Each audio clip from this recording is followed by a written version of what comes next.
अगला टॉपिक है फेडरलिज्म, संघवाद। और अगर हम संघवाद को मेंस के हिसाब से पढ़ना चाहें फिर तो 2 दिन में ख़त्म हो जाता है। हाँ, थोड़ा ऑब्जेक्टिव एग्ज़ाम के हिसाब से देखें तो कई चीज़ें हम बता देते हैं। और वैसे आप देखेंगे कि हमारे जो आईएएस का भी एग्ज़ामिनेशन है वो फैक्चुअल तो नहीं होता, लेकिन आपको बता दें ट्रिक, जैसे कि किसी विषय को लिखने का, जैसे हमने पार्लियामेंट्री फॉर्म ऑफ गवर्नमेंट बताया। अब संघवाद में अगर आगे चलें तो किसी विषय को लिखने की जो बेसिक ट्रिक है आपको बता दें, इसलिए अब थोड़ी सी सामग्री पढ़ के भी मेंस में तो आप अच्छा नंबर पा सकते हैं। उसका ट्रिक क्या है आपको बता दें। जैसे पहले उस विषय के जो, और यहीं से आपको ये सीख मिल जाएगी कि आप इंट्रोडक्शन कैसे लिखें।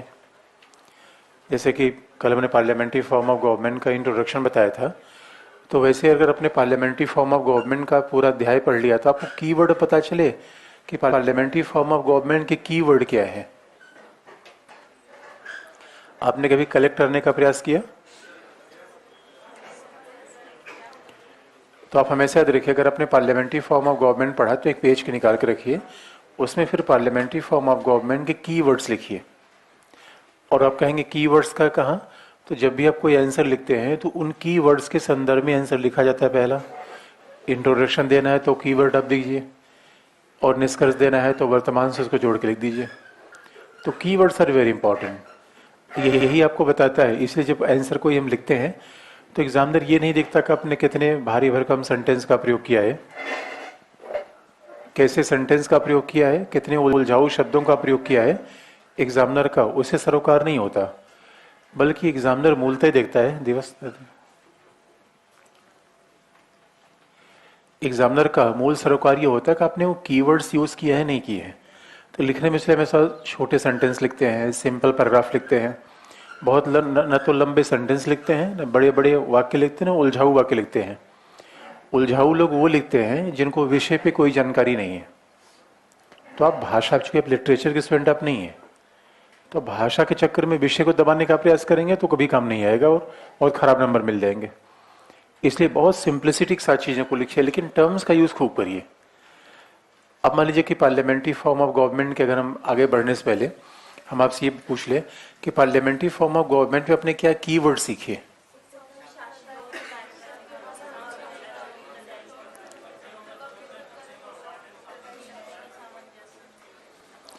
तो आप उस कीवर्ड को कलेक्ट करिएगा, लेकिन फेडरल सिस्टम को साथ बताते समय मैं कीवर्ड से शुरू करूंगा कि कोई फेडरल सिस्टम का आंसर लिख रहे हैं, इंट्रोडक्शन लिख रहे हैं, बस वो कीवर्ड यूज करना चाहिए। पहले कीवर्ड्स और 2-4 प्रोफेसर्स के नाम, आंसर आपको वैसे अच्छा होगा, एग्जामिनर तुरंत मार्क्स देके चला जाएगा।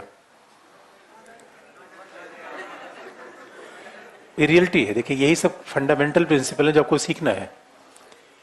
एग्जाम में अगर अच्छा करना है तो आपको पहले हम आपको फेडरल फॉर्म ऑफ गवर्नमेंट के कीवर्ड्स बता दें, और आपको हमने पहले बताया अगर फेडरल सिस्टम पूरा पॉलिटी मेंस के हिसाब से पढ़ना हो तो 10-12 दिन में पूरी पॉलिटी खत्म हो जाती है। अब ये चूंकि ऑब्जेक्टिव एग्जाम से आपको ऑब्जेक्टिव एग्जाम भी देना होता है, इसलिए हम कुछ बेसिक चीज़ आपको बता देते हैं। जैसे what are the keywords in the federal form of government. जरा कीवर्ड्स को आप ध्यान में रखिए। कीवर्ड्स क्या है, और इन्हीं कीवर्ड्स के आपको मतलब पता होना चाहिए, इनके प्रति खूब सेंसिटिविटी होनी चाहिए, और इनका सबसे बड़ा है कि एप्लीकेशन आपको याद होना चाहिए। तो फेडरल फॉर्म ऑफ गवर्नमेंट के कीवर्ड्स क्या है। तो पहला, डिवीजन ऑफ पावर, शक्ति का विभाजन। याद रखिए, it's a division of power, not separation of power. तो इसमें कीवर्ड्स क्या हैं कि डिवीजन ऑफ पावर होना चाहिए। दूसरा, पावर शेयरिंग, शक्ति का साझापन, शक्ति का विभाजन और शक्ति की साझेदारी, power sharing. Autonomy of states,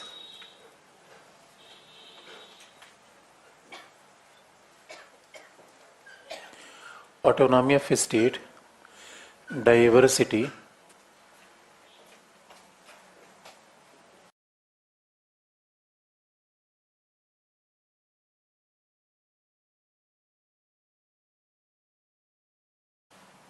विविधता, ऑटोनॉमी ऑफ स्टेट, डाइवर्सिटी, विविधता और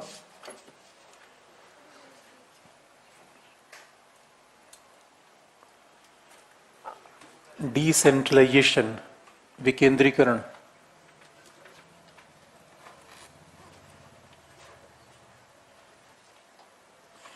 डिसेंट्रलाइजेशन या विकेंद्रीकरण, या एक तरीके से कहिए कि डेमोक्रेटिक डिसेंट्रलाइजेशन, लोकतांत्रिक विकेंद्रीकरण।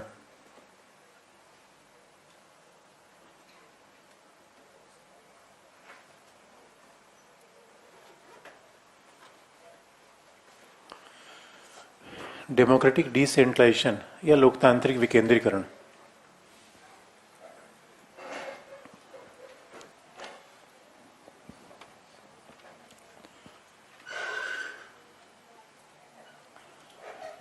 अब देखेंगे ये बहुत ही की टर्म है, जो फेडरल सिस्टम जब भी हम पढ़ेंगे तो इनका नाम हमेशा बार बार आएगा, तो पहले इनका नाम यूज करना है। बाकी जो फेडरलिज्म के प्रोफेसर्स कुछ उनको बीच बीच में नाम याद दिला देंगे, 3-4 लोग तो बहुत प्रमुख हैं जिनके नाम हमें बीच बीच में यूज करने हैं, उससे काम चल जाएगा। तो ये दो चीज अच्छे मार्क्स के लिए प्राइमरी कंडीशन होती है कि आप क्या लिखते हैं।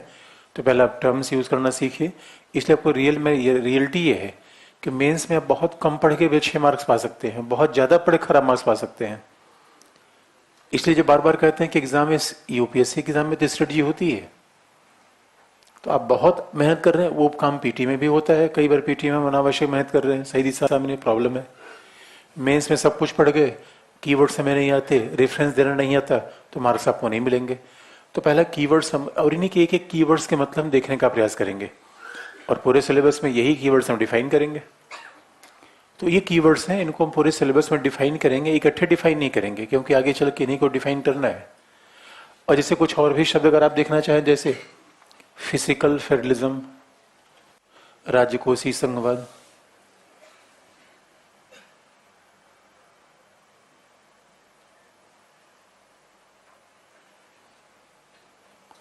फिजिकल फेडरलिज्म, राजकोषीय संघवाद,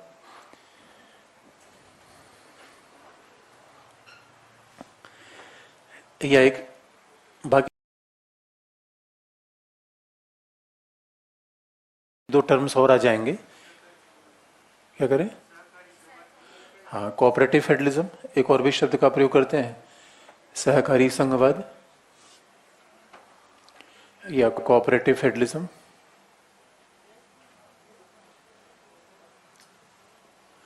और आजकल तो कॉम्पिटिटिव फेडरलिज्म शब्द का भी प्रयोग हो रहा है। बाकी वर्टिकल, हॉरिजेंटल, बहुत सारे बड़े सारे फेडरल शब्द का प्रयोग होता है, वर्टिकल फेडरलिज्म, हॉरिजेंटल फेडरलिज्म, और भी कई शब्द का यूज होता है, वर्टिकल, हॉरिजेंटल। तो हम सब ऐसे वर्टिकल फेडरलिज्म, हॉरिजेंटल,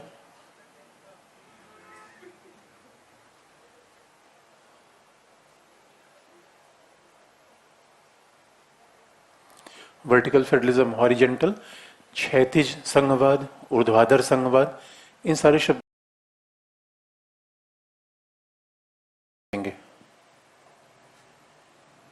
या एक एसिमेट्रिक फेडरलिज्म, विषम संघवाद, वर्टिकल, हॉरिजेंटल, हॉरिजेंटल और एसिमेट्रिक। एसिमेट्रिक संघवाद, विषम संघवाद,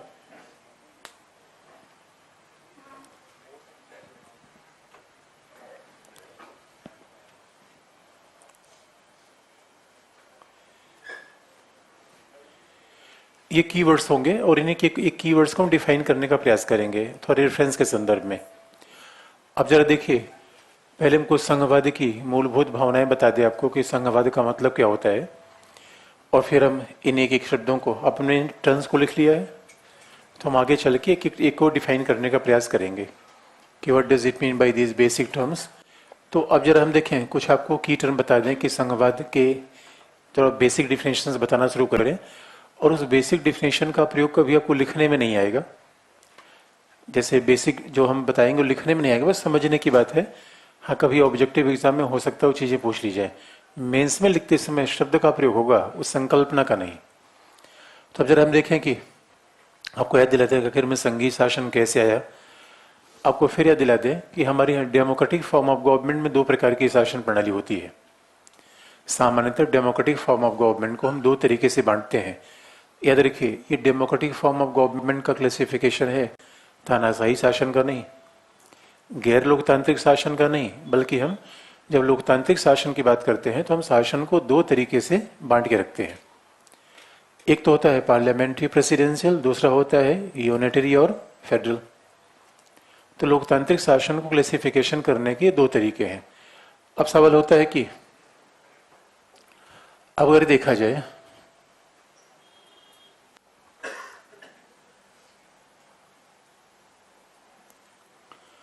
जब भी whenever we are trying to define classify a democratic form of government, जब भी हम एक लोकतांत्रिक शासन को देखते हैं, याद रखिए डेमोक्रेटिक फॉर्म ऑफ गवर्नमेंट होना चाहिए, नॉन डेमोक्रेटिक नहीं, क्योंकि non democratic form of government के लिए ये क्लासिफिकेशन यूज नहीं होता।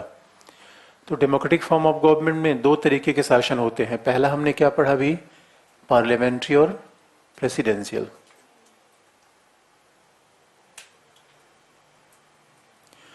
और जो parliamentary presidential form of government की विशेषता है, ये पार्लियामेंट्री, कोई शासन पार्लियामेंट्री है, कोई शासन प्रेसिडेंशियल है, ये डिटरमाइन दो फैक्टर पे करेगा। पहला, कार्यपालिका विधायिका के बीच के संबंध कैसे हैं, यानी अगर कार्यपालिका विधायिका के बीच में पृथक्करण है, सेपरेशन है, तो that means it is a presidential form of government. और अगर कार्यपालिका विधायिका के बीच में फ्यूजन है तो दैट मीन्स है पार्लियामेंट्री फॉर्म ऑफ गवर्नमेंट। इसे पार्लियामेंट्री फॉर्म ऑफ गवर्नमेंट एक तरीके से सेपरेशन ऑफ पावर के आधार पे, फ्यूजन ऑफ पावर के आधार पे ये डिवीजन होता है। सेपरेशन ऑफ पावर के आधार पे, फ्यूजन ऑफ पावर के आधार पे ये डिवीजन होता है। तो जब हम विधायिका और कार्यपालिका के संबंध की व्याख्या करते हैं, then we are arriving at conclusion of parliamentary और प्रेसिडेंशियल फॉर्म ऑफ गवर्नमेंट। दूसरी बात, लेकिन हम शासन की शक्तियों को जरा ज्योग्राफिकल रूप में बांट के देखें, यानी सरकार की शक्तियों को दो तरीके से बांटा जा सकता है। एक है फंक्शनल, प्रकार्यात्मक। तो सरकार की शक्तियों को फंक्शनल डिवीजन करने का मतलब क्या है कि विधायिका की शक्ति क्या है, कार्यपालिका की शक्ति क्या है। तो whenever we are dividing the functional power of state, तो हमारे सामने क्या आएगा, पार्लियामेंट्री वर्सेस प्रेसिडेंशियल की कार्यपालिका की शक्तियां। लेकिन जरा हम देखें कि सरकार की शक्तियों का डिवीजन हम ज्योग्राफिकल हिसाब से करें, भौगोलिक हिसाब से करें। जैसे भारत में अगर हम देखना चाहें कि प्रधानमंत्री के बीच और संसद के बीच के संबंध क्या है, तो then we are discussing over parliamentary form of government. लेकिन ज्योग्राफिकल डिवीजन क्या है, government of UP and union government के बीच का डिवीजन क्या है, दैट मीन्स है ज्योग्राफिकल। यानी संघीय सरकार, जो दिल्ली की सरकार काम कर रही है, उसका क्षेत्राधिकार कहाँ तक होगा, और जो राज्यों की सरकार काम कर रही है उसका क्षेत्राधिकार कहाँ तक होगा। तो then we are talking of a geographical division of government. और ज्योग्राफिकल डिवीजन का मतलब फिर क्या होगा,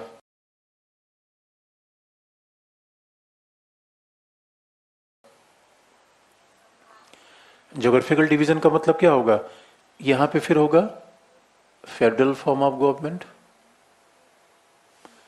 या एकात्मक शासन, संघात्मक और एकात्मक। तो जब हम ज्योग्राफिकल डिवीजन करते हैं तब संघात्मक एकात्मक आता है। इसलिए संघात्मक और एकात्मक शासन का मतलब क्या होता है, डिवीजन ऑफ पावर। ये शक्ति का विभाजन है, और ये क्या है, सेपरेशन ऑफ पावर।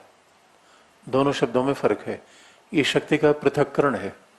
वैसे शब्दों में तो बहुत ज्यादा अंतर नहीं दिखता, लेकिन कॉन्सेप्ट में अंतर है। सेपरेशन डिवीजन देखने में तो एक ही लगता है, और सामान्य डिक्शनरी में इसका प्रयोग सामान्यतः एक ही मिलता है कि सेपरेशन और डिवीजन। डिवीजन का मतलब ये होता है कि हम ज्योग्राफिकली डिवाइड कर रहे हैं कि एक सरकार की शक्तियां अलग है, दूसरे सरकार की शक्तियां अलग है। फेडरल यूनिटरी, एकात्मक, संघात्मक या एकात्मक। तो जहां डिवीजन नहीं होगा वो शासन कौन होगा, एकात्मक। जहां डिवीजन होगा वो शासन कौन होगा, संघात्मक। इस डिवीजन को भी हम व्याख्या कर देंगे, डिवीजन का मतलब क्या है। तो सेपरेशन ऑफ पावर हमेशा कार्यपालिका विधायिका के बीच संबंध को बताता है। सेपरेशन ऑफ पावर की बात क्या करता है कि हमारे संबंध, यानी एग्जीक्यूटिव और लेजिस्लेचर के बीच क्या संबंध है, वो विश्लेषण करता है सेपरेशन ऑफ पावर। लेकिन भौगोलिक रूप में union government and state government के बीच रिलेशन क्या है, ये कौन बताता है? Division of power. दोनों में फर्क है। और हम अब डिवीजन ऑफ पावर की बात करेंगे, फेडरल फॉर्म ऑफ गवर्नमेंट की बात करेंगे। ये पार्लियामेंट्री फॉर्म ऑफ गवर्नमेंट और प्रेसिडेंशियल तो हमने देख लिया है।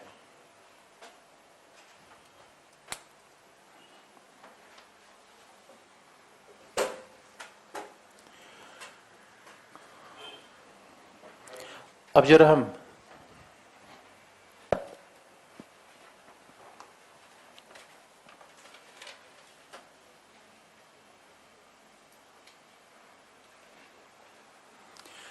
यानी एक खास बात अब देखेंगे। फिर एक ही चीज को हम जितने भी कह दें, जैसे कि अब देखेंगे, अब किसी रेलवे के अधिकारी से बात करेंगे तो कहेगा मैं इस डिवीजन में हूं, किसी प्रशासनिक अधिकारी से बात करेंगे तो कहेगा मेरा डिवीजन ये है। तो डिवीजन का डिवीजन हमेशा ज्योग्राफिकल ही होता है कि ये डिवीजन में है, आप दूसरे डिवीजन में है। विधायिका और कार्यपालिका के रिलेशन ज्योग्राफिकल नहीं होते, क्योंकि भारत में विधायिका कार्यपालिका पूरे हिंदुस्तान में काम कर रही है। तो यहाँ पे सही मायने में सेपरेशन ऑफ पावर में ज्यादा डिवीजन पदाधिकारियों का होता है कि जो पदाधिकारी क्या है, पदाधिकारी अलग अलग काम करेंगे। लेकिन यहाँ पे डिवीजन क्या होता है? पदाधिकारी का नहीं, भौगोलिक, कि एक सरकार का क्षेत्राधिकार कहां तक होगा, दैट इज ए डिवीजन। अब जरा देखें इसको अगला। अब जरा हम संघीय शासन की बात कर दें, आपको याद दिला दें कि जब पहली बार दुनिया में लोकतांत्रिक शासन का इंग्लैंड से शुरुआत हुई, तो इंग्लैंड एक छोटा देश था। हम हिस्टोरिकल कॉन्टेक्स्ट आपको बता दें कि आखिर में फेडरल फॉर्म ऑफ गवर्नमेंट का विचार क्यों आया, कि जब दुनिया से लोकतांत्रिक शासन की शुरुआत हुई थी, England was comparatively smaller country, और इंग्लैंड ने जो शासन की प्रणाली अपनाई, पहला संघात्मक और दूसरा एकात्मक, और सॉरी पहला पार्लियामेंट्री, दूसरा एकात्मक। ब्रिटिशर्स से prefer the parliamentary with unitary form of government.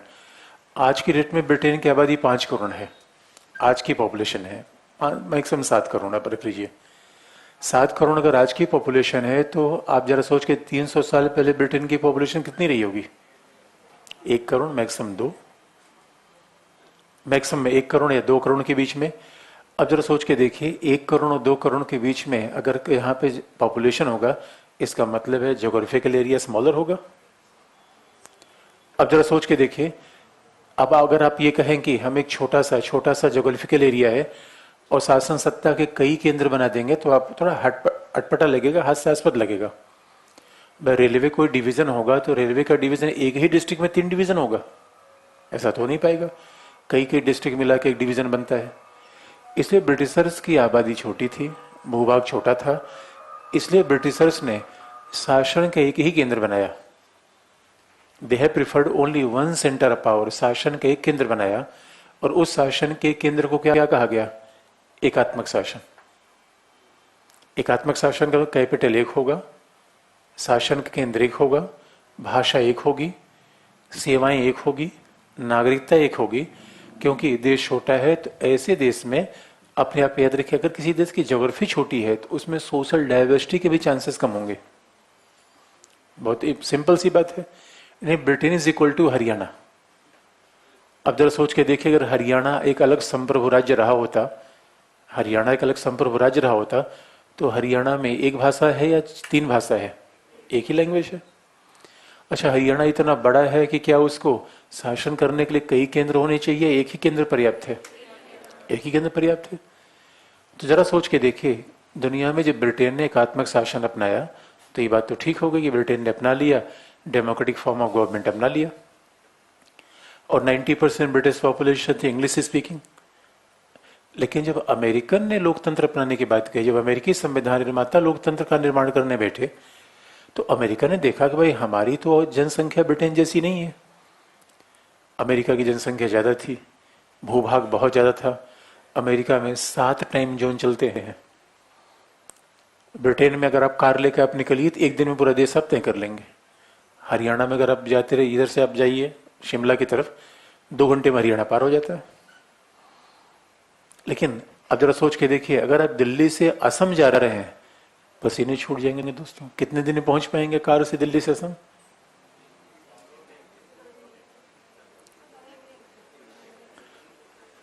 बहुत अति उत्साही व्यक्ति होगा तो भी वो 3 दिन में नहीं पहुंच पाएगा। इसका सीधा सा मतलब है, अब अगर आपकी ज्योग्राफी इतनी बड़ी हो गई पहला, और जरा सोच के देखिए, और दूसरा यानी इंडिया जैसी ज्योग्राफिकल, यानी पहली बात ज्योग्राफी बड़ी होगी तो कल्चरल डाइवर्सिटी अपने आप ज्यादा हो जाएगी। अब जरा ममता दीदी भी भाषण दे रही थी पश्चिम बंगाल में, उनका माँ, माटी और मानुस, उनका दीदी इसका मतलब क्या होता है? याद रखिए, जब पश्चिम बंगाल में आप चले जाइए तो वहां हर व्यक्ति बंगाली बोलता है। आपको नॉर्थ इंडिया में रह के लगता है कि नहीं हिंदी के बिना काम नहीं चलता। साउथ इंडिया में चले जाइए तो आप पता चला कि बोर्ड ही नहीं पढ़ पाएंगे, सब तमिल कुड़कुड़ इसे गोल गोल गोल गोल लिखा हुआ है, पढ़ ही नहीं पाएंगे। और दोस्तों, what a wonderful country in which we are living. यकीन मानिए हमारा देश इतना विविधतापूर्ण देश है, और संयोग की बात है कि we are living in Hindi heartland. Rudolph ने शब्द का प्रयोग किया है, इज अ पॉलिटिकल साइंटिस्ट, उनके नाम भी हम आगे यूज करेंगे। तो उन्होंने कहा कि whenever we are living in Hindi heartland, तो हिंदी हार्टलैंड में हमें ऐसा लगता है कि पूरे देश में हिंदी होनी चाहिए, पूरे देश में एक धर्म होना चाहिए, एक भाषा होनी चाहिए। रीजन में ऐसी वाइसेज नहीं है। और हो सकता है कि नॉर्थ इंडिया में नरेंद्र मोदी में be very popular prime minister, but this may not be in Kerala. Kerala में ऐसा होना संभव नहीं दोस्तों। पश्चिम बंगाल में हो सकता है, वहां विचार अलग हो। इसलिए इस देश की विविधता को डॉक्टर राजेंद्र प्रसाद ने बताते हुए कहा था, कोस कोस पे बदले पानी, 4 कोस पे बानी। एंड अब दोस्तों क्या विविधतापूर्ण देश में रहते हैं हिंदी बोलने वाले। एक बार मैं जयपुर में गया तो वहां किसी स्टूडेंट घर पे चला गया संयोग से, और उनकी माँ हमसे कुछ बोलने लगी। मैं समझ ये पा रहा था कि वो अपने बच्चे के कुछ बोल रही हैं, लेकिन मैं समझ बोल क्या रही हूँ, मैं हाँ हाँ करता चला गया। अब मैं क्या कहूँगी, आपकी लैंग्वेज में समझ नहीं आ रही है। वो इतनी भावना से बोल रही थी। लेकिन बाद में बाहर गया तो मैंने कहा ये क्या कह रही थी, लैंग्वेज कौन सी? उनके सर मारवाड़ी। मारवाड़ी कौन सी लैंग्वेज है? ये हिंदी का ही डायरेक्ट है। और दोस्तों, अगर एक बुंदेलखंडी हरियाणवी दोनों हिंदी भाषी हैं, बुंदेलखंडी हरियाणवी दोनों आमने सामने आ जाए, दोनों बोलेंगे, एक दूसरे को समझ नहीं पाएंगे।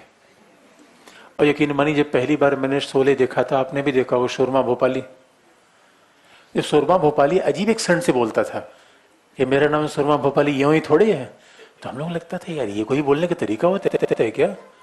लेकिन अब जाके मध्य प्रदेश में शिवपुरी, मुरैना जाइए तो आपको हर व्यक्ति शोरमा भोपाली ही लगेगा।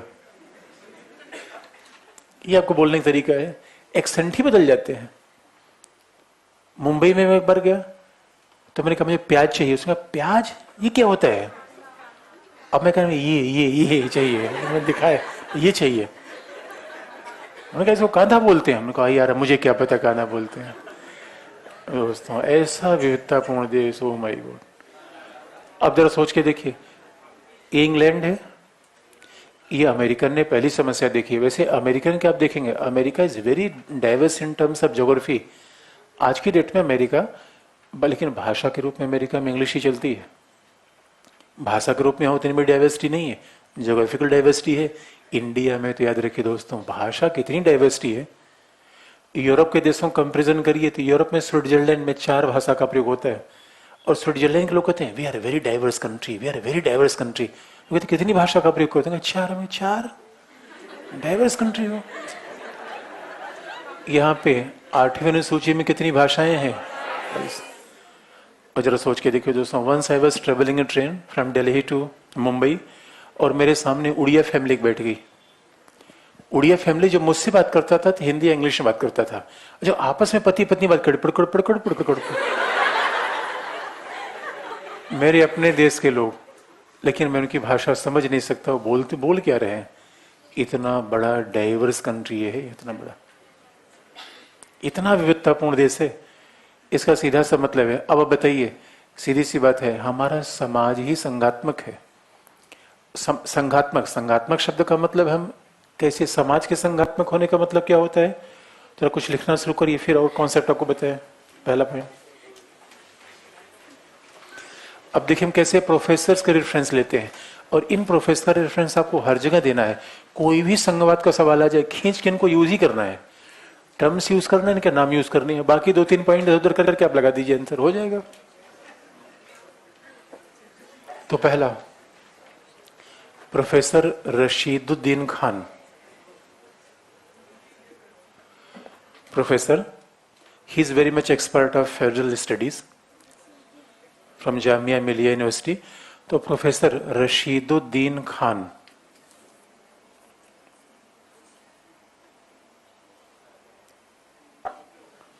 प्रोफेसर रशीदुद्दीन खान का मानना है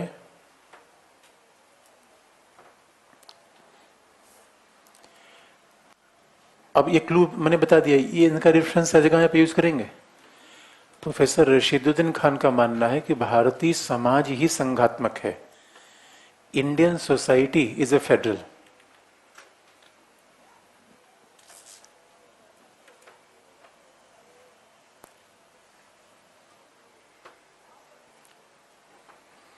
भारतीय समाज ही संघात्मक है, इसलिए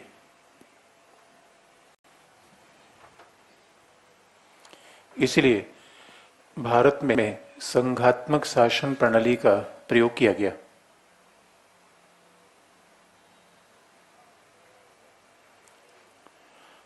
भारतीय समाज ही संघात्मक है, इसलिए भारत में संघात्मक शासन प्रणाली का प्रयोग किया गया। Since Indian society is federal, therefore we have preferred a federal form of government in India.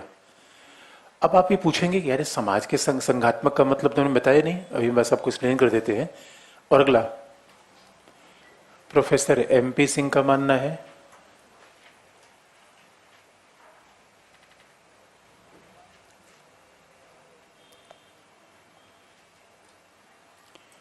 Professor MP Singh का मानना है कि भारतीय समाज सामाजिक, धार्मिक और नृजाति रूप में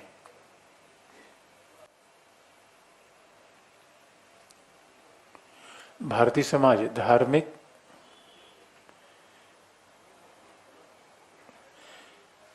भाषाई और नृजाति रूप में अत्यधिक विविधतापूर्ण है। Indian society is very much diverse in terms of language, caste, ethnicity. भारतीय समाज धार्मिक, जाति और प्रजाति रूप में अत्यधिक विविधतापूर्ण है, इसलिए विविधता में एकता के लिए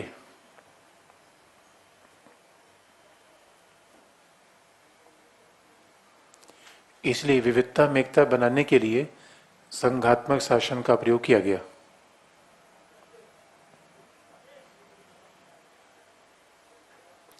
इसलिए विविधता में एकता बनाने के लिए संघात्मक शासन का प्रयोग किया गया। तो federal form of government preferred for maintaining the unity in diversity. विविधता में एकता बनाने के लिए संघात्मक शासन का प्रयोग किया गया। अब एक बात देखिए, अगर हिस्टोरिकल फैक्ट से बात करें तो गवर्नमेंट ऑफ इंडिया 1935 से हमारे यहाँ पहली बार संघात्मक शासन आया। लेकिन अब जब हम डिफाइन करते हैं संघात्मक शासन का मतलब क्या होता है, तो क्यों प्रोफेसर MP सिंह ने बात कही, आपको याद दिला दे। जैसे हमारे यहाँ अब देखेंगे, जैसे क्रिश्चियनिटी, हमारे यहाँ दुनिया का शायद ही कोई ऐसा धर्म है जो यहाँ नहीं पाया जाता। कोई धर्म ऐसा दो प्लेनेट का हो या ना पाया जाता हो, ऐसा नहीं संभव है। बल्कि कुछ दिनों पहले तो मैं एक पार्क में टहल रहा था, फालुंग गांग, ये चाइना में कम्युनिटी है, चाइना में कम्युनिटी है, और चाइना सरकार ने उनको मार मार के भगा दिया। तो मैंने कहा आप लोग दिल्ली में कैसे? उनका पूछो मत भाई, हमारे साथ बड़ा अत्याचार हुआ। आपने देखा होगा कि दिल्ली में एक लोटस टेम्पल है। Lotus temple is made by the Wahabi community. Wahabi का मतलब इस्लाम का ब्रांच बहाबी नहीं, ये बहाबी समुदाय वो है जो ईरान में पाया जाता था, और ईरानियंस ने को मार मार के भगा दिया, हमारे यहाँ गए। जितने लोग दुनिया में लुटते पिटते कुटते हैं, उनका आसरा क्या है? India. That is a sense of India. Look the diversity and heterogeneity of India. आपको मैं याद दिला दे, आपने ये भी सुना होगा हिटलर ने पूरी दुनिया में यहूदियों को पीटा था, और यहूदी पूरी दुनिया में भागे, उसमें यहूदी हमारे यहाँ भी आके रहते हैं। क्रिश्चियनिटी की जितनी ब्रांचेज है, कि क्रिश्चियनिटी में ब्रांच है Catholics and Protestant, Catholics and Protestant में एक डिवीजन है, वो सब हमारे यहाँ पाया जाता है। और जरा सोच के देखिए दोस्तों, हमारे यहाँ इतिहास से गवाह है कि दुनिया में एक ही धर्म जहां रहे वहां भी लड़ाइयां हुई है। और यकीन मानिए, जिसको भारत में असहिष्णुता दिखती है वो शायद भारतीय समाज को देख नहीं पाया, या एक ऐसे चश्मे का प्रयोग कर रहा है जिसमें उसका अपना स्वार्थ छिपा हुआ है। भारत जैसा सहिष्णु समाज तो पूरी प्लेनेट पे है ही नहीं है, रियलिटी है। अब जरा सोच के देखिए, इतने धर्मावलंबी, हिंदू, जैन, सिख, ईसाई, मुस्लिम, पारसी, यहूदी, उसके बाद निरंकारी, शाकाहारी, मांसाहारी। Oh my God, what a wonderful country it is, what a wonderful country. और आपको याद दिला दे, यूरोप आज बहुत सिविलाइज है, बहुत डेमोक्रेटिक हो चुका है। यूरोप ने बहुत सुधार किया अपने आप में, लेकिन यूरोप का इतिहास भरा पड़ा हुआ है कि धर्म युद्धों से। यूरोप में पहले खूब धर्म युद्ध हुए, उसके क्रूसेड जिसे कहा जाता था, कि जो ईसाई धर्म से थोड़ा सा विरोध करता था उसको जिंदा जला दिया जाता था। लेकिन दोस्तों, भारत में Varanasi is a place of Hinduism, where the it is a kind of gravitational force for Hinduism. और उसी वाराणसी में बैठकर कबीर हिंदू धर्म की जड़ें खोद रहे थे। कबीर को मारा गया नहीं, ये भारत है। और आज भी दोस्तों कोई कुछ भी बोल सकता है हमारे देश में। इसलिए हमारे यहां डेमोक्रेसी क्यों टिक गई? संविधान के कारण या लोगों के स्वभाव के कारण? स्वभाव कारण। हम तो इतने टॉलरेंट है भाई। इजराइल में ऐसा हुआ था, ये इजराइल में कुछ लोगों ने कहा था हमें होमोसेक्सुअलिटी के अधिकार चाहिए। एक कट्टरपंथी आई, गोलियों से भून दिया, दोबारा आना मत यहाँ पे। और हमारे यहाँ लोग कहते हैं अधिकार चाहिए, ले जा ले लो। जितनी ढपली उतनी। लेकिन अगर आप फेडरल टर्म को डिफाइन करें कि what does it mean by federal term, तो हमें अमेरिका के हिस्टोरिकल एग्जाम्पल को देखना पड़ेगा।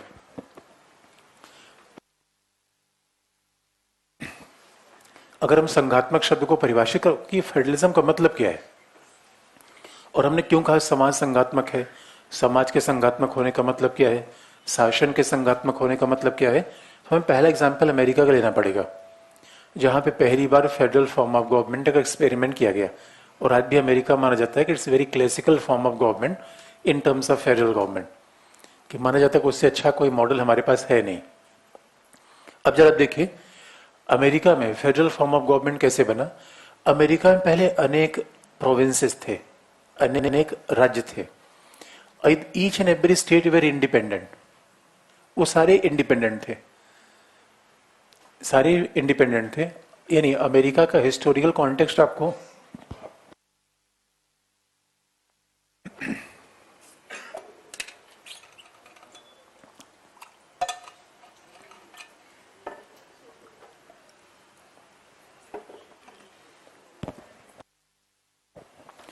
अमेरिका का हिस्टोरिकल कॉन्टेक्स्ट आपको बताना हो तो आप याद रखिए, ये अलग अलग राज्य थे। पहले 13 थे, बाद में 50 हो गए, और अलग अलग राज्यों ने आपस में समझौता किया। अब जरा सोच के देखिए, और 1787 में जो फिलाडेल्फिया कन्वेंशन हुआ, उसमें इन राज्यों के बीच समझौता कैसे हुआ, इसके लिए आपको हिस्टोरिकल कॉन्टेक्स्ट पे जाने की आवश्यकता नहीं है। इसको बड़े सिंपल तरीके से समझ सकते हैं। अब हिस्टोरिकल कॉन्टेक्स्ट में क्या हुआ उसको बताने के बजाय वर्तमान की बात देखिए कि क्यों ये विभिन्न राज्य।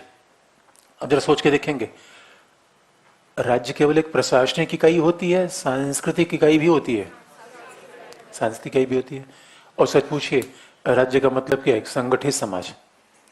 तो भारत समाज है या राज्य भी है? भारत एक समाज भी है और भारत एक राज्य भी है। और सच पूछे कोई भी राज्य समाज के अलावा बनता ही नहीं। तो अमेरिका में अनेक राज्य थे। अब जरा कल्पना करिए कि अमेरिका में अनेक राज्यों ने क्या समझौता किया, कैसे किया। इस कंडीशन को वर्तमान में रिपीट,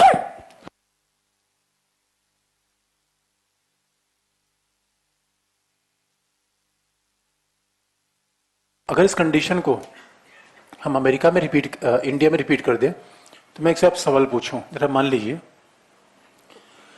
लीजिए कि आज के डेट में जितने हमारे छोटे छोटे राज्य हैं वो सब इंडिया से अलग हो जाएं, उनको क्या डिसएडवांटेज होगा?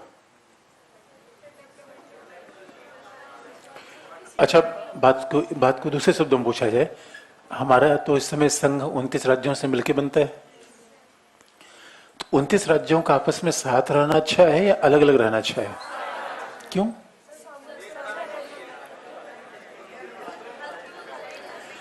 अच्छा, ये बात नागालैंड को समझ में नहीं आ रही है? आप कह रहे हैं साथ रहना अच्छा है, कश्मीर को समझ में नहीं आ रही है?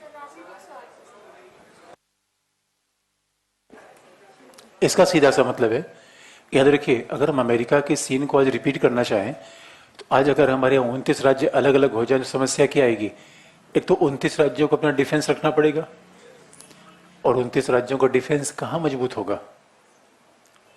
भाई डिफेंस के रूप में कमजोर हो जाएंगे।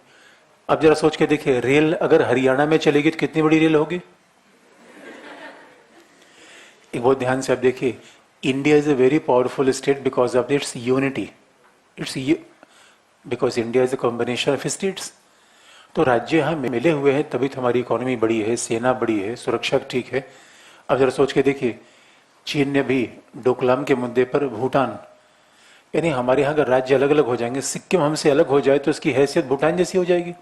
सिक्किम की आबादी 6 लाख, इसलिए चाइना ने ठांसा था कि नहीं अभी भूटान को? चीन ने भूटान का, भाई ये जमीन हमारी है, भूटान का बाहर भाई बचाओ, आ रहा है, हमें कौन आ रहा है? चीन। हम दो दोस्तों, हमने चीन के सामने सेना खड़ी कर दी। चीन ने कहा ये क्या मतलब होता है? हमने कहा अरे दोस्त है, छोटा है, तो क्या इसको दबा दोगे? बच्चे की जान लोगे तुम? अब जरा सोच के देखिए दोस्तों, छोटा होना अच्छा है या बड़ा होना अच्छा है? लेकिन ये समस्या है, बड़े होने में समस्या ये है सॉरी, छोटा बड़े होने का एक बड़ा क्लासिकल एग्जाम्पल आपको बता दें, महागठबंधन होना चाहिए, एक नेता होना चाहिए।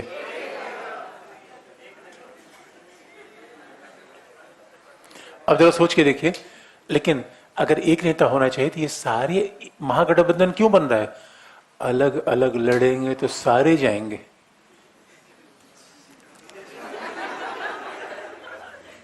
संघे शक्ति सॉरी, एक बात तो सुनी होगी, शक्ति किसमें है? एक एक अंगुली से लड़ेंगे या मुट्ठी से? तो जब ये सीट अलग अलग हो क्या हो जाए? अंगुली। अब कोई एक पर किसी को अंगुली से मारिए अंगुली से मारेंगे या मुट्ठी से? अब जरा देखिए दोस्तों, जैसे जैसे अलग अलग फिंगर्स अपने आप में पावरफुल नहीं होती, जब मुट्ठी बन जाती तो वो शक्तिशाली होती है। वैसे राज्य अलग अलग होंगे तो समस्या आएगी। इसलिए अमेरिका के अनेक राज्यों ने कहा कि भाई ऐसा करते हैं कि हम आपस में समझौता कर लें। लेकिन समझौते करने में अमेरिकी राज्यों को एक समस्या थी कि ऐसा न हो कि साथ आने के चक्कर में अपना अस्तित्व ही विलीन कर दे। ये भी तो खतरा होता है सॉरी।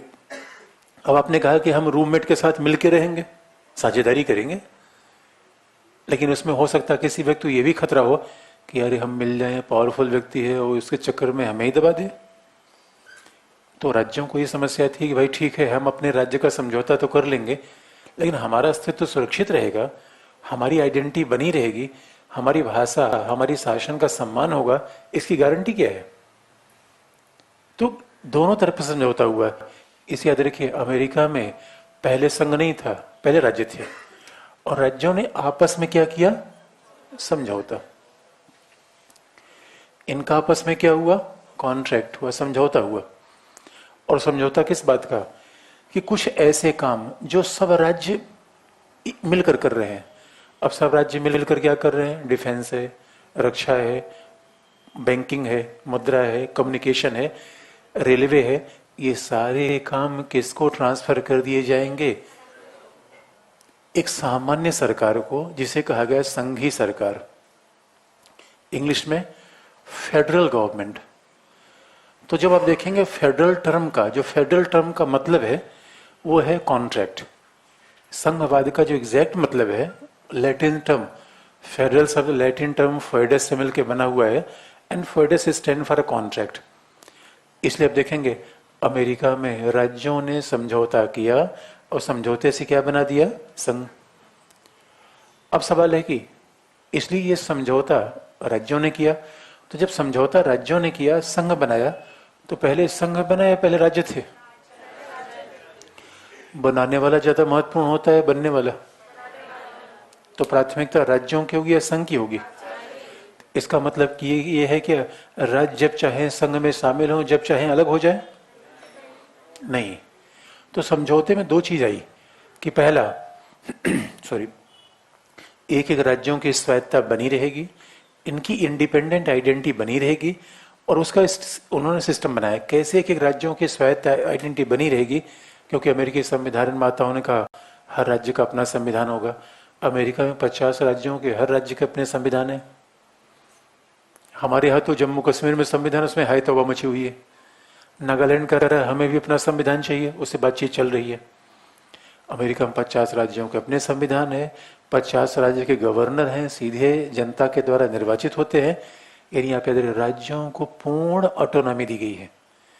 बस राज्य संघ पे किस बात के लिए निर्भर है? डिफेंस के लिए। राज्य पर कोई हमला कर देगा तो संघ आ जाएगा। अदरवाइज राज्य का काम है शिक्षा चलाना, स्वास्थ्य चलाना, सड़क चलाना, संचार चलाना, ये सारा राज्य काम है। यहां तक कि हर राज्य के अलग अलग झंडे हैं। इसलिए अब संघवाद में क्या हुआ? एक एक राज्य की स्वायत्ता हमने बना ली।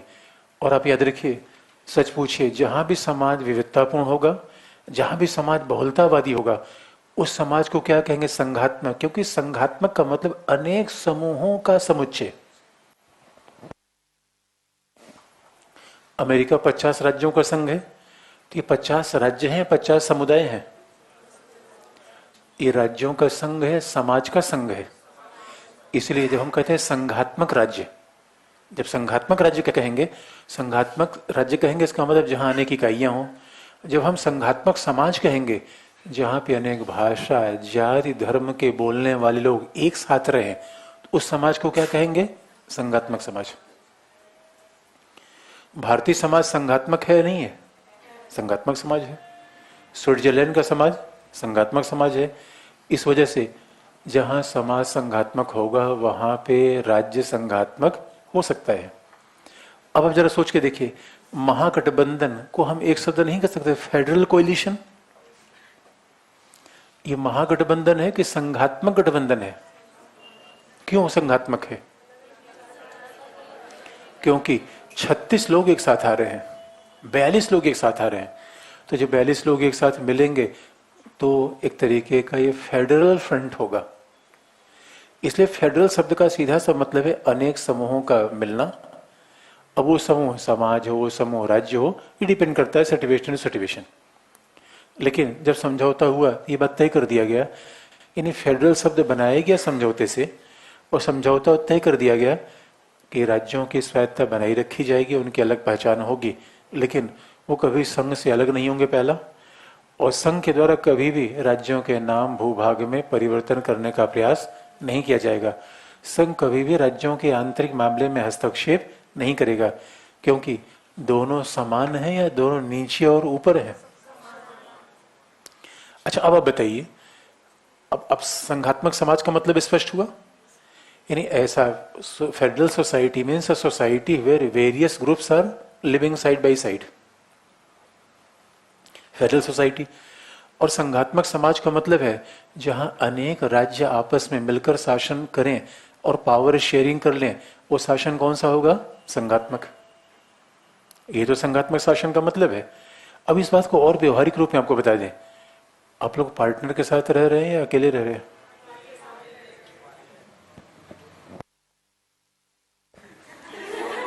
क्या?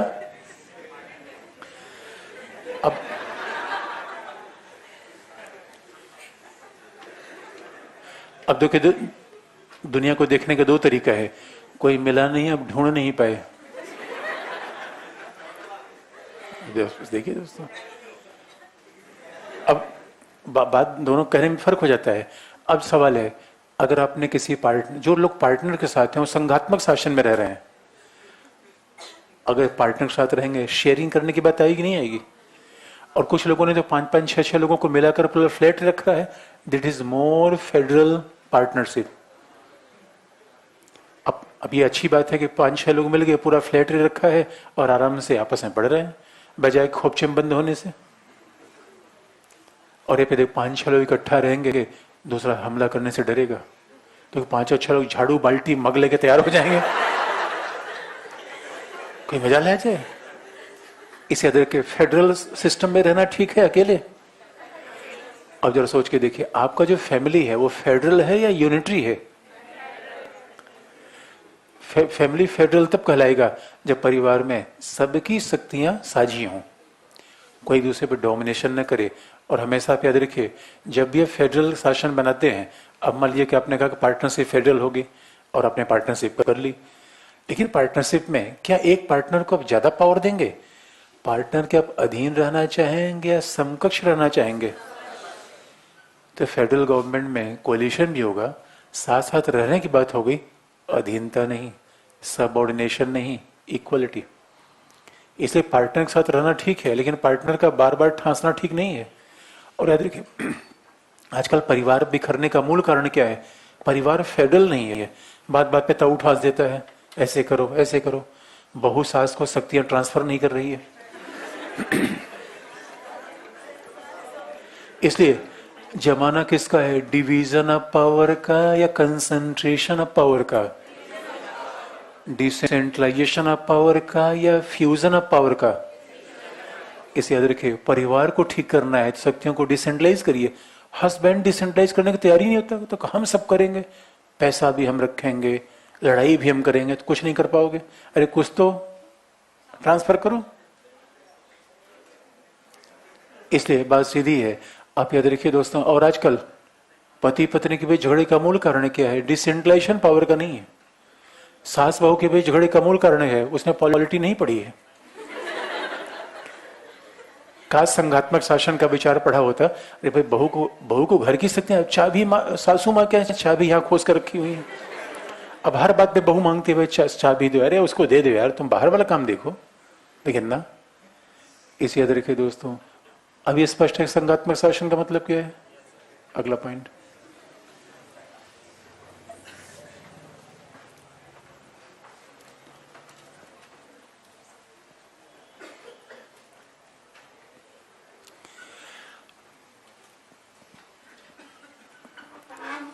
लेकिन अच्छा देखिए, अमेरिका के संघीय शासन का पहला एग्जाम्पल था, लेकिन एक और संघीय शासन दुनिया में बना, कनाडाई। अमेरिका ने तो बना लिया कि राज्यों का संघ हो गया, और यहाँ राज्य और संघ एक दूसरे के समकक्ष हो गए, राज्य बड़े पावरफुल हो गए, और समझौता हो गया। और समझौते में दोनों ये कहें कि हम समकक्ष रहेंगे, समान रहेंगे। लेकिन संघीय शासन का एक और मॉडल आया जो अमेरिका जैसा नहीं था। और संघीय शासन का दूसरा मॉडल कहां पे था? कनाडा। अब जरा देखें कनाडा में कैसा संघ बना।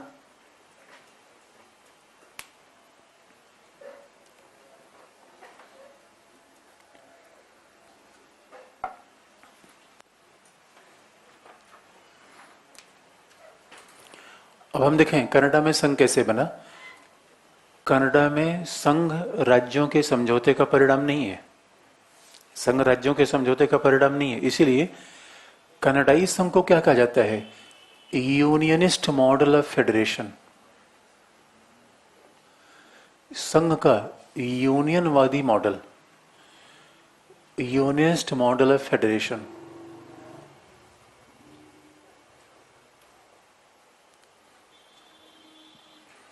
कनाडाई मॉडल को आ जाता है कि it is unionist model of federation, कि संघ का यूनियनवादी मॉडल। यानी कनाडाई संविधान निर्माताओं ने संघ शब्द का प्रयोग ही नहीं किया, बल्कि उन्होंने यूनियन शब्द का प्रयोग कर दिया। और यूनियन शब्द का प्रयोग क्यों किया? क्योंकि पहले कनाडा में केंद्रीय सरकार थी, एक यूनियन गवर्नमेंट थी, और इसी केंद्रीय सरकार से अनेक राज्यों का निर्माण कर दिया गया।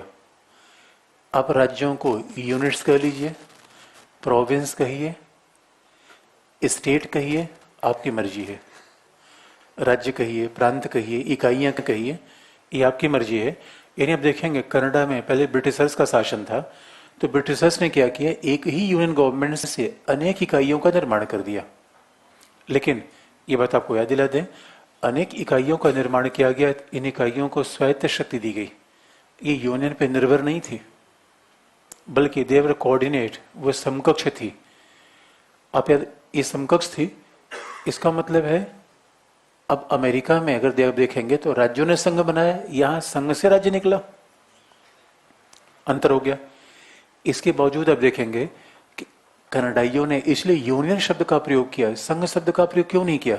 और आप पूछेंगे यूनियन का हिंदी अनुवाद क्या है, तो हिंदी अनुवाद में दोनों का अनुवाद संघ ही होता है। हिंदी अनुवाद दोनों का एक है, इंग्लिश में अलग अलग यूज होते हैं। कनाडाइयों से पूछा गया कि आप यूनियन शब्द का प्रयोग क्यों कर रहे हैं, आप फेडरेशन शब्द का प्रयोग क्यों नहीं करेंगे। तो उन्होंने कहा कि फेडरेशन हम शब्द का प्रयोग इसलिए नहीं कर रहे हैं कि हमारा संघ समझौते से नहीं बना है, नंबर एक, और हमारे संघ में संघ ज्यादा शक्तिशाली है। हम डिवीजन ऑफ पावर के साथ साथ थोड़ा सा संघ को शक्तिशाली बनाए रखना चाहते हैं, क्योंकि हमारी परिस्थितियां अलग हैं, हमारा कॉन्टेक्स्ट अलग है। इसलिए कनाडा में जो संघ था उन्होंने यूनियन शब्द का प्रयोग किया, संघ शब्द का प्रयोग नहीं किया। इसका मतलब है संघ के निर्माण के दो मॉडल आ गए, एक अमेरिकी, दूसरे कनाडाई। और आपको देखने में ऐसा लगेगा थोड़ा सा निर्माण में केवल फर्क है, लेकिन आपको बता दें दोनों की साझी विशेषताएं बता दें। दोनों की साझी विशेषताएं क्या है। पहला, जहां भी फेडरल फॉर्म ऑफ गवर्नमेंट होगा उनकी कॉमन फीचर्स क्या है। तो अंतर केवल तकनीकी है, अंतर केवल ऐतिहासिक है, संकल्पना का नहीं। इसलिए अमेरिका का संघीय मॉडल हो या कनाडा का संघीय मॉडल हो, क्योंकि कनाडा में बस यूनियन शब्द दिखाता है कि सेंट्रलाइजेशन ऑफ पावर। अब कहेंगे भाई अब संघ में तो डिसेंट्रलाइजेशन होता है, अब सेंट्रलाइजेशन डिसेंट्रलाइजेशन दोनों एक साथ कैसे चलेगा। तो ऐसा कनाडाइयों ने बनाया, लेकिन उसके बावजूद अब देखेंगे कनाडा और अमेरिका के इस हिस्टोरिकल डिफरेंस के बावजूद वहां पे संघ के साझी लक्षण क्या है। जैसे दोनों जगह, पहला, दोनों जगह डिवीजन ऑफ पावर है, शक्ति का विभाजन जो संघ की सबसे मूल विशेषता है। बिना डिवीजन के फेडरल गवर्नमेंट बनी नहीं सकती। तो division of power is most fundamental feature of a federal government, जो कि अमेरिका में भी है, कनाडा में भी है, क्योंकि हमने पहले कॉमन फीचर है, साझी विशेषता है।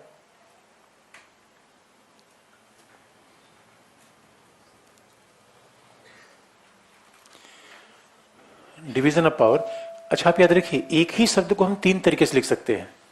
हमने डिवीजन ऑफ पावर कहा, और डिवीजन ऑफ पावर को हम लिखने का हमारे पास और कई तरीके हैं। जैसे इसी को हम तीन तरीके से बता सकते हैं।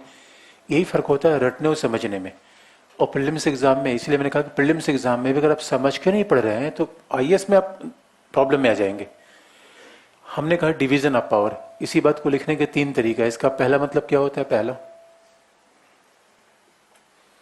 या सुन लीजिए, आप लिख लीजिए क्योंकि शब्दों की समझ होनी चाहिए। तो डिवीजन ऑफ पावर का पहला मतलब क्या है, संघ एवं राज्य की शक्तियां स्वायत्त होती हैं। स्वायत्त अंडरलाइन की टर्म हमेशा अंडरलाइन रखिए।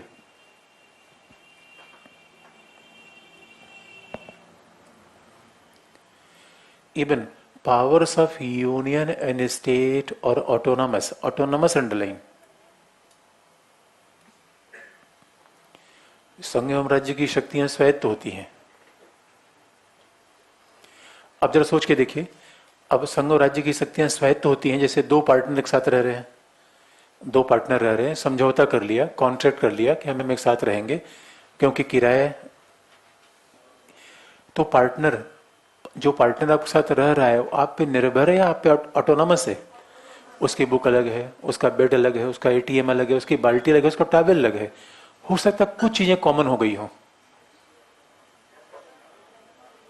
और आप याद रखिए, और ज्यादातर मामलों में पार्टनरशिप टूटती क्यों है, क्योंकि एक दूसरे पे डोमिनेट करना चाहेगा, उसकी ऑटोनॉमी में दखल करेगा तो पार्टनरशिप टूटेगी। इसे पार्टनर के जीवन में हस्तक्षेप मत करिए। तुम यार ये, मैं सुबह उठता हूं तुम भी सुबह उठो, उसका मन नहीं कर रहा है, सुबह नहीं उठेगा। मैं पिक्चर देखने तुम भी देखने जाओ, क्यों, ऑटोनॉमस है वो। यानी आप इधर के संघ शासन की सबसे बड़ी विशेषता क्या है, union and state are autonomous with each other. आप इंटरफेयर मत करिए। और अब संबंध मूल तो खराब क्यों होते हैं? हम दूसरे के जीवन में बहुत इंटरफेयर करते हैं। वास्तविकता हम दूसरे को ही सुधारना चाहते हैं, अपने को नहीं। हमें दूसरे में तमाम खामियां दिखते हैं, यार ये वैसा आदमी है, वैसा आदमी है। उतनी खामी अपने ने देखी होती तो बहुत महान आदमी बन गए होते। खामी हम कहाँ देखते हैं? दूसरे में। इसे पार्टनरशिप टूटती क्यों है? हमें परफेक्ट पार्टनर की तलाश है। जो पार्टनर मिले उसी को परफेक्ट बना लो। परफेक्ट बनाने की तलाश में रहोगे, सलमान खान बन जाओगे।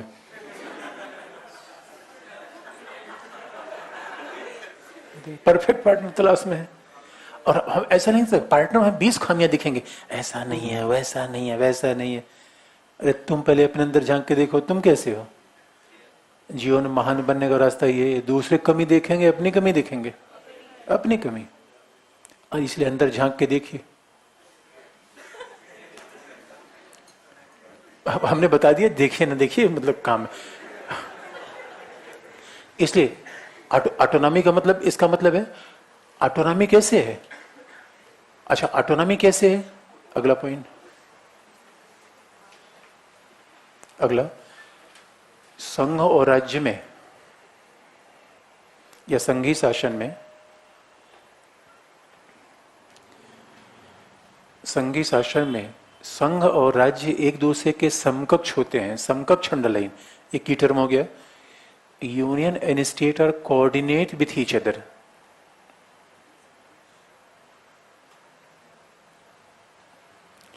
संघीय शासन में संघ एवं राज्य एक दूसरे के समकक्ष होते हैं। ये ध्यान देने की बात है। समकक्ष का मतलब क्या है? कि कोई किसी के अधीन नहीं है। डिवीजन ऑफ पावर का ये मतलब हुआ। डिवीजन ऑफ पावर का मतलब है कि राज्य जो संघ ऑटोनमस है, पहला ऑटोनॉमी। दूसरा, संघ संघ और राज्य जो समकक्ष है। एक शब्द है अधीनता, दूसरा होता है समकक्षता। अधीनता हमेशा एकात्मक शासन की विशेषता है, संघात्मक शासन की नहीं। अब जरा भारत में इस बात को एग्जाम्पल देखिए। ममता दीदी ताऊ के अधीन है या समकक्ष है? समकक्ष है। नवीन पटनायक ताऊ के अधीन है या समकक्ष है? ऑटोनॉमी है भाई। ऑटोनॉमी, हमारे चीफ मिनिस्टर को अलग शक्तियां हैं, अलग पावर्स हैं, और बाकायदा वो 7th शेड्यूल में परिभाषित की गई हैं। इसको दूसरे रूप में हमने कर दिया। इसी कहने का तीसरा तरीका क्या है? अगला,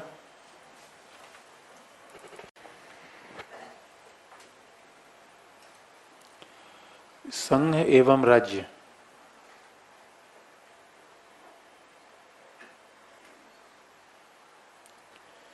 संघ एवं राज्य एक दूसरे पर निर्भर नहीं है। निर्भर नहीं है underline. They are not dependent with each other. They are not dependent to each other. वो एक दूसरे पर निर्भर नहीं है,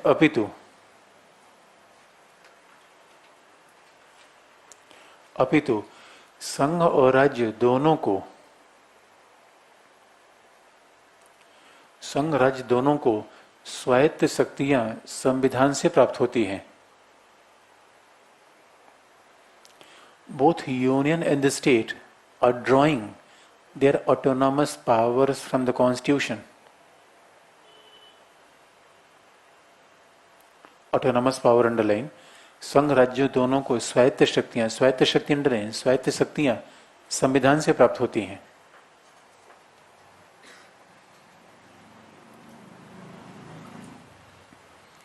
और याद रखिए, डिवीजन ऑफ पावर का सीधा सा मतलब है, इसका मतलब है कि संघ के कार्य अलग हैं, राज्य के कार्य अलग हैं। Division of power, division of power का मतलब है ज्योग्राफिकली एक डिवीजन है कि आपके काम अलग हैं, हमारे काम अलग हैं। इसे आप याद रखिए। संघीय शासन को इसी डिवीजन ऑफ पावर के दूसरे भी नाम से कर सकते हैं। अगला, इसका मतलब क्या होगा? एक ही शब्द की व्याख्या इतने रूपों में की जा सकती है। अगला, इसलिए संघीय शासन में दोहरी सरकार होती है। दोहरी सरकार underline, there is a provision of dual government in the federal form of government.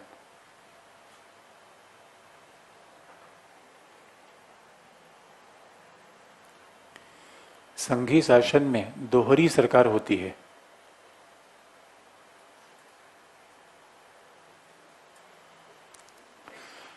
याद रखिए, एक होता है सरकार एक होना, दूसरा सरकार दो, डुअल गवर्नमेंट। आप कई बार हिस्ट्री में डायरकी कहिए, डुअल गवर्नमेंट कहिए, इट इज मोरलेस सेम। तो डुअल गवर्नमेंट का मतलब क्या है? अच्छा, भारत में एक सरकार है या दो सरकार है? सही पूछे तो 29 सरकारें हैं, 29 इधर राज्य की है, बाकी एक है संघ की। तो राज्यों की अलग सरकार है, संघ की। डुअल गवर्नमेंट का मतलब क्या है? सबसे अच्छा एग्जाम्पल आपको बता दें, आप किसके अधीन है? संघ। आप ताऊ के अधीन है, केजरीवाल के अंतर्गत है? आप पे किसका शासन है? आप पे किसका शासन है? दोनों का। जैसे डीटीसी बस में बैठेंगे, किस पर किसका नियंत्रण हो जाएगा? केजरीवाल। इसे डीटीसी में संभल के बैठिएगा, कोई भरोसा नहीं कहां रुक जाए वो, और कौन परसों छीन के भाग जाए। लेकिन जैसे मेट्रो में बैठेंगे, केजरीवाल के अधीन होंगे ताऊ के। इसे मेट्रो का किराया केजरीवाल बढ़ाएंगे, ताऊ ताऊ। जब मीटर का बिल देते हैं अपना या मकान मालिक का भी? जब अपने मीटर का बिल देते हैं किसके अधीन होते हैं? किसके अधीन? जब मोबाइल रिचार्ज कराते हैं किसके अधीन होते हैं?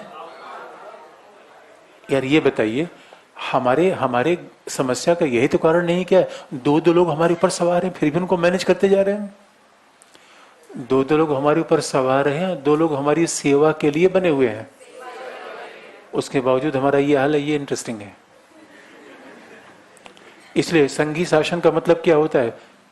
अब इसी बात को अगली जितने मर्जी वैसे गलिए, संघी शासन में दोहरी सरकार होती है या सत्ता शक्ति के दो केंद्र होते हैं, दो पावर होंगे। इसलिए आप किसका प्रिपरेशन करें, यूपीएससी का या बीपीएससी का? दोहरा। दोनों में इसी में चक्कर में गड़बड़ हो रहा है दोस्तों। दोनों दो नाव पे चढ़ना प्रॉब्लमेटिक है। तो अब लेकिन हमारे यहाँ संघी शासन है, हम सोचते हैं दोनों।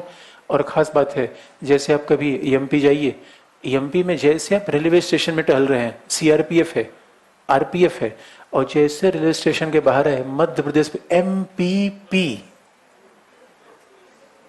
MPP, Madhya Pradesh police.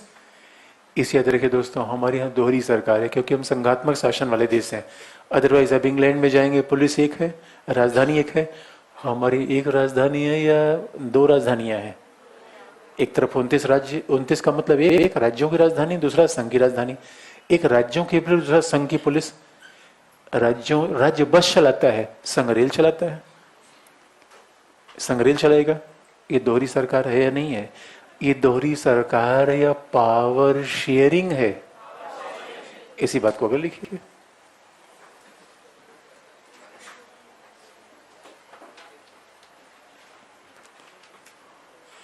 अब बताइए, इससे शक्ति का विभाजन किया जाए, पावर शेयर कहा जाए? अच्छा, आपने किसी के साथ कुछ शेयर किया है? क्या शेयर किया है? अच्छा, बुक वगैरह शेयर किया है कभी? बुक शेयर किया है। हमने देखा दोस्तों, हॉस्टल में बाल्टी की लड़ाइयां होती थी कि मेरी बाल्टी से तुमने क्यों नहाया। अच्छा, एटीएम की शेयरिंग कभी हुई है, नहीं हुई है? एक बात याद रखिए, डिवीजन ऑफ पावर में पावर शेयरिंग हमेशा होगी। पावर को शेयर करना पड़ेगा। इसका मतलब है कुछ ऐसी शक्तियां हैं जो आपको राज्य को देनी पड़ेगी, कुछ ऐसी शक्तियां हैं जो आपको स्वयं रखनी पड़ेगी। पावर शेयर का मतलब बंटना। आपको क्या बंटना है? शक्तियां। पावर को बांटना है संघ और राज्य के बीच में। यानी पावर शेयरिंग कैसे है?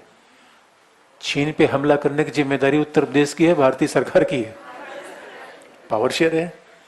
लेकिन अब उत्तर प्रदेश में कोई डाकू गिरोह आ जाए, फूलन देवी, उनके गैंग को नियंत्रित करने का काम किसका है? उत्तर प्रदेश पुलिस का है। पावर शेयर किया गया है नहीं? इसी बात को अगले लिख लीजिए। अब देखिए, एक ही शब्द को हम एक्सटेंड कर रहे हैं।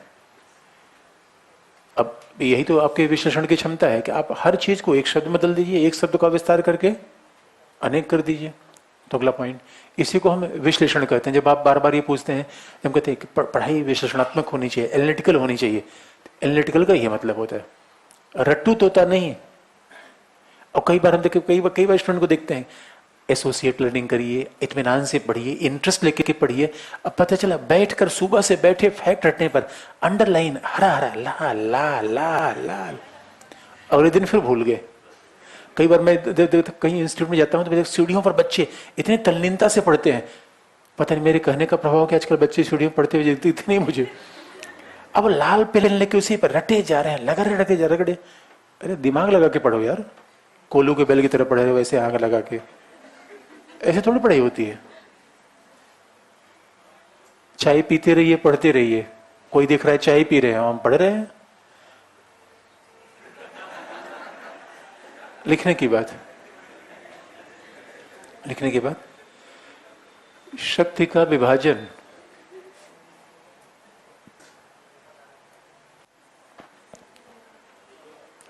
शक्ति का विभाजन, शक्ति का विभाजन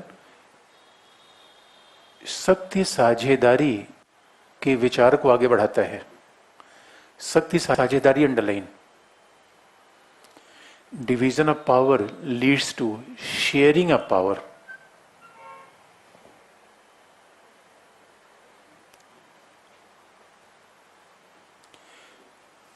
अच्छा बताइए, बहन जी और भैया के बीच में सीट का शेयर हुआ कि नहीं हुआ? Share of power. और केजरीवाल और अभी शीला दीक्षित के बीच में शेयरिंग ऑफ सीट की बात चल रही है, तो क्या लिखा आपने? हाँ, यानी division of power leads to power sharing. और संघी शासन में, संघी शासन में संघ और राज्यों के बीच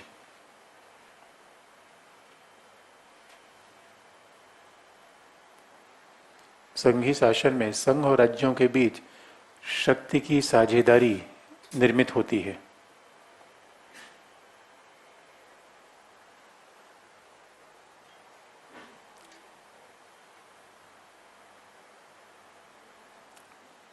Even power sharing is the fundamental base of the federal form of government. संघीय शासन में शक्ति की साझेदारी बनती है। अब देखिए दोस्तों, इसीलिए आप देखेंगे वो पार्टी अच्छी चल पाती है जब पावर शेयर किया जाए। जब भी आप पावर शेयर नहीं करेंगे तो लोग आपके पास नहीं आएंगे। और पावर, यद्यपि ये बात हमेशा रहेगा कि पावर शेयरिंग में हर व्यक्ति अपना हिस्सा मांगेगा, तो हिस्सा मांगेगा तो उसको बैलेंस करना भी एक डिफिकल्ट काम होगा, ये सच बात है। इसे संघात्मक शासन में निर्णय थोड़ा कठिन होते हैं। अब देखिए, आप पार्टनरशिप क्यों नहीं करते? क्योंकि अकेले रहेंगे जो मर्जी होगा कुक से बनवा खाएंगे। पार्टनर रहेगा तो शेयर करना पड़ेगा। दाल आप कहेंगे मशरूम, कॉन्फ्लिक्ट हुआ कि नहीं? इसे आप याद रखिए, सच है। अगर पावर शेयरिंग के फायदे हैं, इसे याद रखिए, घर में ज्यादा बच्चे होने संघात्मक परिवार को बनाता है एक बच्चा होना। संघात्मक शासन का तर्क है कि ज्यादा ज्यादा बच्चे पैदा करिए। क्यों? देखिए, पावर, अगर ज्यादा बच्चे पैदा होंगे तो क्या होगा? अब मान लीजिए कि एक साथ चार चार विवाह पड़ा हुआ है, तो एक ही व्यक्ति तो चार चार जगह भागना पड़ रहा है। लेकिन हमारे यहाँ जो लंबा परिवार, इसीलिए गांव के लोग बड़े होशियार थे। कई कई गांव के लोग क्या, हमारे चार पांच पांच बच्चे हैं, वो कहते हैं आओ लड़ लो, मेरा एक जाएगा, तुम्हारा तो एक ही केवल है, वही जाएगा। भारत में जनसंख्या वृद्धि का एक बड़ा महत्वपूर्ण कारण, इस पर लोगों ने विचार कभी नहीं किया। देखिए, संघात्मक शासन होगा फिर तो संघात्मक शासन फायदे हैं, घाटे भी हैं। याद रखिए, पांच लोग मिलकर लड़ेंगे, ये फायदा है। लेकिन 5 रोटी आएगी जम हो जाएगी, घाटा है। केल, अब पता चला कि दोस्तों गांव में फ्रूट्स वगैरह है, तो 5 परिवार में पता ही नहीं चला, अनार का एक एक दाना मिला। लो, इसे याद रखिए दोस्तों, खाने में अकेले मजा आता है कि शेयर करके मजा आता है? अकेले मजा आता है, शेयर करके नहीं। इसका सीधा सा मतलब है, पावर शेयरिंग अगर अच्छी बात है तो कॉन्फ्लिक्ट भी पैदा करेगी। इसलिए संघात्मक शासन में क्या होता है? अगला पॉइंट,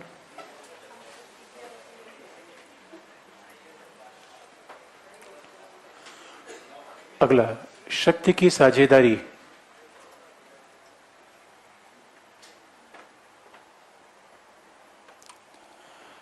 शक्ति की साझेदारी के परिणाम स्वरूप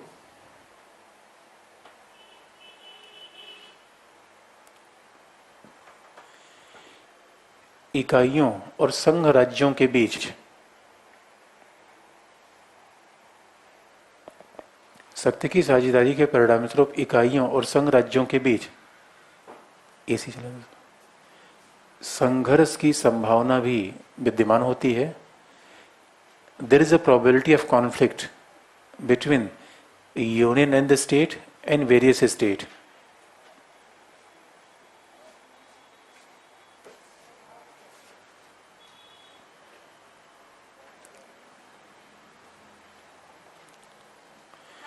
शक्ति पावर शेयरिंग कारण संघर्ष की भी संभावना होती है. इसीलिए संघीय शासन में एक स्वतंत्र न्यायपालिका का प्रावधान होता है.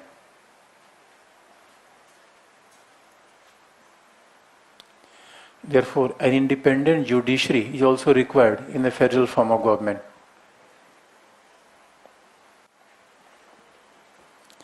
इसलिए संघीय शासन में एक स्वतंत्र न्यायपालिका का भी प्रावधान होता है.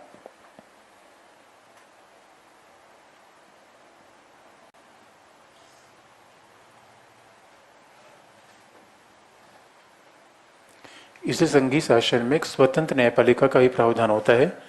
स्वतंत्र न्यायपालिका अंडर इंडिपेंडेंट जुडिशरी.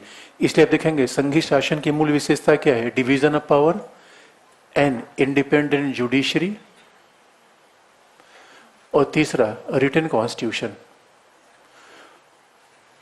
लिखित संविधान. लिखित संविधान.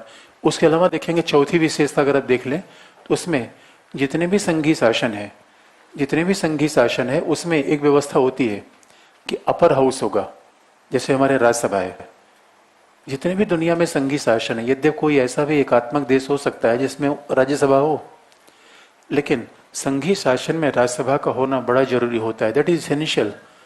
अपर house is there for representing the state in the union government. तो संघीय शासन में उच्च सदन जरूर होगा.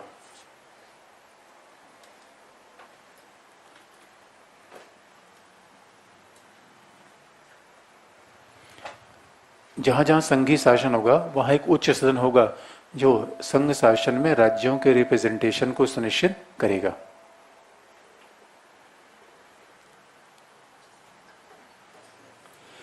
बात को सारांश में कहा जाए तो अब जरा सोचिए, देखिए कनाडा के संघ की विशेषता भी यही है, अमेरिकी संघ की विशेषता भी यही है. नाम अलग अलग है. नाम अलग अलग है. इसे कनाडा में भी डिवीजन ऑफ पावर है, यहां भी है, यहां भी. तीनों की कॉमन विशेषता ये है. तो सवाल है कि इन्होंने यूनियन शब्द का प्रयोग किया, इन्होंने फेडरल शब्द का प्रयोग किया. कारण क्या है? कारण बस दो है. पहला कि कनाडाई लोग कहना चाहते थे historically our federation is not a result of a contract. और दूसरी बात, डिवीजन ऑफ पावर तो होगा, लेकिन सवाल है कि जैसे आपने शीशा का झूला जी देखा, एक तरफ एक बैठता है, दूसरा दूसरी तरफ. एक तरफ 50 किलो का व्यक्ति बैठ जाए, दूसरी तरफ 20 किलो का व्यक्ति, झूला उठेगा नहीं. यानी अमेरिकी संघ कैसा है? अमेरिकी संघ में झूले में दोनों लगभग बराबर वाले खिलाड़ी है, एक तरफ 30 किलो 32 किलो, तब तो मैनेज हो जाएगा. कनाडा में क्या है? संघ सरकार का वजन 50 किलो और राज्य सरकार का वजन 10 किलो.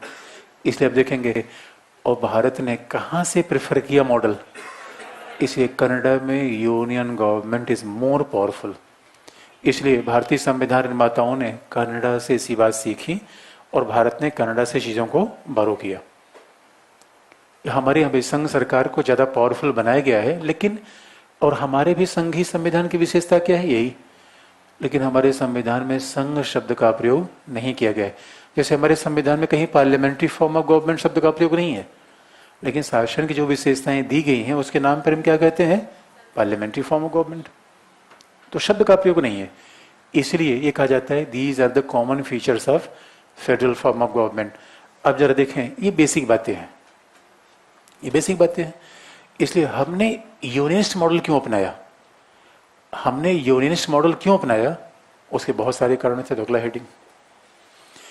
और आगे हेडिंग पे आने से पहले ये भी आपको बता दें, ये संघीय शासन है या विविधता में एकता स्थापित करने का माध्यम है? अब जरा अब प्रोफेसर एमपी सिंह और रशीदुद्दीन खान की बात को अब देखिए. बहुत ध्यान देने की बात है. आंसर लिखने में आप ये बेसिक बातें यूज नहीं करेंगे कि वहां ऐसे संघ बना, वहां ऐसे संघ बना. हाँ, कंपैरिजन कहीं कहीं एक लाइन में कर देते हैं, ये समझने के लिए है कि कैसे हम दो शब्दों का प्रयोग करते हैं, लेकिन ये भी बात है कॉमन फीचर्स दोनों के एक जैसे हैं। तो अब जरा सोच के देखिए, क्या संघवाद विविधता में एकता पैदा करने का माध्यम है या नहीं है? कैसे है? कैसे है? हर चीज को अगर आप ये पूछेंगे कि संघवाद कैसे विविधता में एकता पैदा करता है, तो मेरा ये जवाब ये होगा, जरा सोच के देखिए, हमारे संघी शासन है तभी तो 29 राज्यों ने अपनी अपनी भाषाएं अपना रखी है, संघ ने अपनी भाषा अपना रखी है। अब जरा सोच के देखिए, भारत जैसे देश में क्या आप एक ही भाषा से शासन कर सकते हैं? नो। अब दूसरा, अगर पूरे हिंदुस्तान में संघात्मक शासन न होता तो केवल एक ही राजधानी होती, एक ही राजधानी होता तो एक ही मुख्यमंत्री होता, तो सवाल है कि डीएमके तमिलनाडु का चीफ मिनिस्टर कोई होता? नहीं होता, तमिलनाडु का चीफ मिनिस्टर नहीं होता। पश्चिम बंगाल में दीदी के लिए कहाँ जगह होती? यानी हम पावर शेयर न करते। तो पावर शेयर करना एकता को बनाए रखने के लिए आवश्यक है या पावर न शेयर करना? पावर शेयर करना। इसे आप याद रखिए, हमारा देश इतना विविधतापूर्ण है कि अगर हमने संघी शासन न अपनाया होता तो क्या क्या होता आप समझ लीजिए। एक ही राजधानी होती, एक ही भाषा होती, एक ही शासन केंद्र होता, मुख्यमंत्री न होते, तो बताइए आप देश को एक कर पाते? इसे याद रखिए, अगर परिवार में कोई हल्ला मचाए तो उसको कुछ रुपए दे दिए, शांत हो जाएगा, उसको थोड़ा पावर अप दे दीजिए। इसे जब तमिलनाडु के मुख्यमंत्री, जब तमिलनाडु देश आजाद हुआ, तमिलनाडु क्या करता था, मैं भारत से अलग हो जाऊंगा, मैं भाग जाऊंगा। संघ सरकार ने कहा कोई बात नहीं, मुख्यमंत्री तुम्हारा रहेगा, चिंता मत करो, और चाहे तो यहाँ से भी कुछ पावर ले लेना। जैसे गठबंधन सरकार आई, तमिलनाडु के डीएमके ने संघ सरकार का सपोर्ट करना शुरू किया, उनका ऑल इज वेल, अब कोई चिंता नहीं है। इसलिए आप याद रखिए, विविधतापूर्ण समाज को संचालित करने का सबसे बेहतर तरीका क्या है? संघीय शासन। और अब ये बात, जरूरी बात यह है, शासन की प्रणाली समाज और भूभाग के अनुसार तय होगी। कोई दुनिया में आदर्श शासन की प्रणाली थोड़ी है, शासन की प्रणाली समाज के हिसाब से तय होगी। इसीलिए भारतीय संविधान निर्माताओं ने किसे प्रेफर किया? संघात्मक शासन। लेकिन यूनिस्ट मॉडल क्यों अपनाया? अगला हेडिंग, यूनिस्ट मॉडल क्यों अपनाया?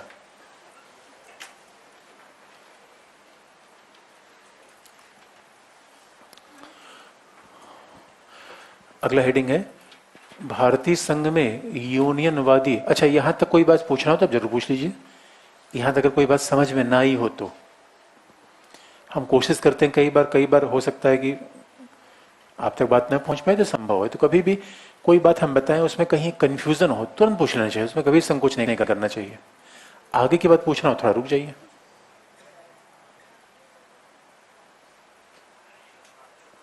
आगे बढ़े फिर क्या कुछ पूछना है तो ठीक है। अगला हेडिंग है भारत में यूनियनवादी संघ के मॉडल अपनाने के कारण।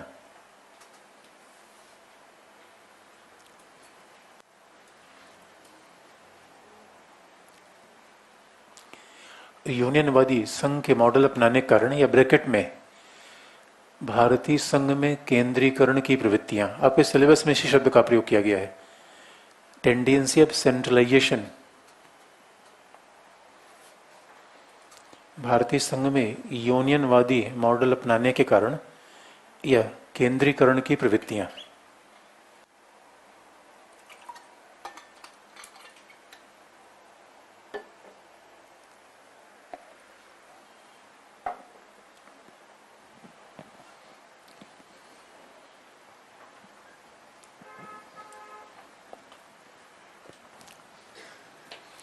अब देखिए, कुछ तथ्यों का प्रयोग, पहले हम आपको लिखने की भाषा बता दें, फिर तथ्य आपको बता देंगे। पहला पॉइंट लिख लीजिए,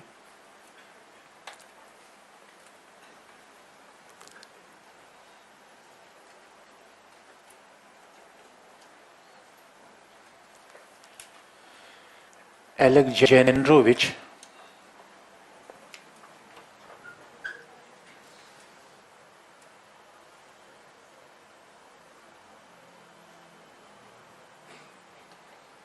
एलेक्जेंड्रोविच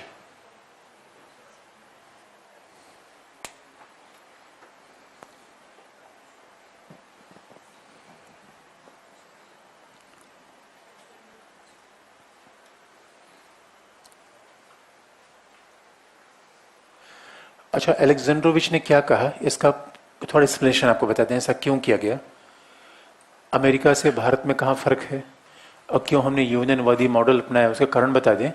क्योंकि जब संघात्मक भारतीय संविधान की डिबेट पर आते हैं कि विदर इंडियन कॉन्स्टिट्यूशन फेडरल और नॉट फेडरल, तो उसमें दो ग्रुप के स्कॉलर्स हैं। कुछ तो मानते नहीं, नहीं भाई भारत का संविधान सही माने फेडरल नहीं है, क्योंकि अमेरिका से कंपेयर करते हैं। भाई अमेरिका में तो हर राज्य का अपना संविधान है, गवर्नर जो जनता से निर्वाचित होता है, 356 जैसा कोई प्रोविजन नहीं है, संघ राज्य को निर्देश कभी नहीं दे सकता, आपातकाल की कल्पना भी नहीं है। लेकिन जब कोई अमेरिका से हमें कंपेयर करता है, शायद ये भूल जाता है, आपको याद दिला दें, अमेरिका में जो आज की डेट में 50 राज्य हैं, सभी औद्योगिक हैं। Each and every state is industrialise. इसका मतलब है आर्थिक रूप में राज्य संघ पे निर्भर बिल्कुल नहीं है। America is a develop country, विकसित देश है, सभी राज्य इंडिपेंडेंट है। इकोनॉमिक रिसोर्सेज के मामले में अमेरिका में कहीं भी अभी ओहियो से लेके फिलाडेल्फिया, वॉशिंगटन, मिशिगन, नेवादा सबसे छोटा है, नेवार्क, उसके बावजूद भी आपको दिखेगा कि वहाँ बाकायदा हर जगह एक स्तर का विकास है। हाईवे जबरदस्त है हर जगह, इंडस्ट्रीज लगी हुई हैं। हाँ, अब ये हो सकता है population wise each and every state में नॉट बी सेम, और थोड़ा बहुत अंतर हो सकता है कि कहीं कैलिफोर्निया में ज़्यादा हब अच्छे हों इंडस्ट्रीज़ के, और जगह थोड़े कम हों, इतना फ़र्क हो सकता है। लेकिन ऐसा बिल्कुल नहीं है कि वहाँ पे, यानी वहाँ पे जो राज्यों की सामाजिक आर्थिक हैसियत है लगभग एक समान है, क्योंकि एक समान तो बिल्कुल हो नहीं सकती। क्या भारत में ऐसी कंडीशन है? नहीं है, भारत में ऐसी कंडीशन बिल्कुल नहीं है।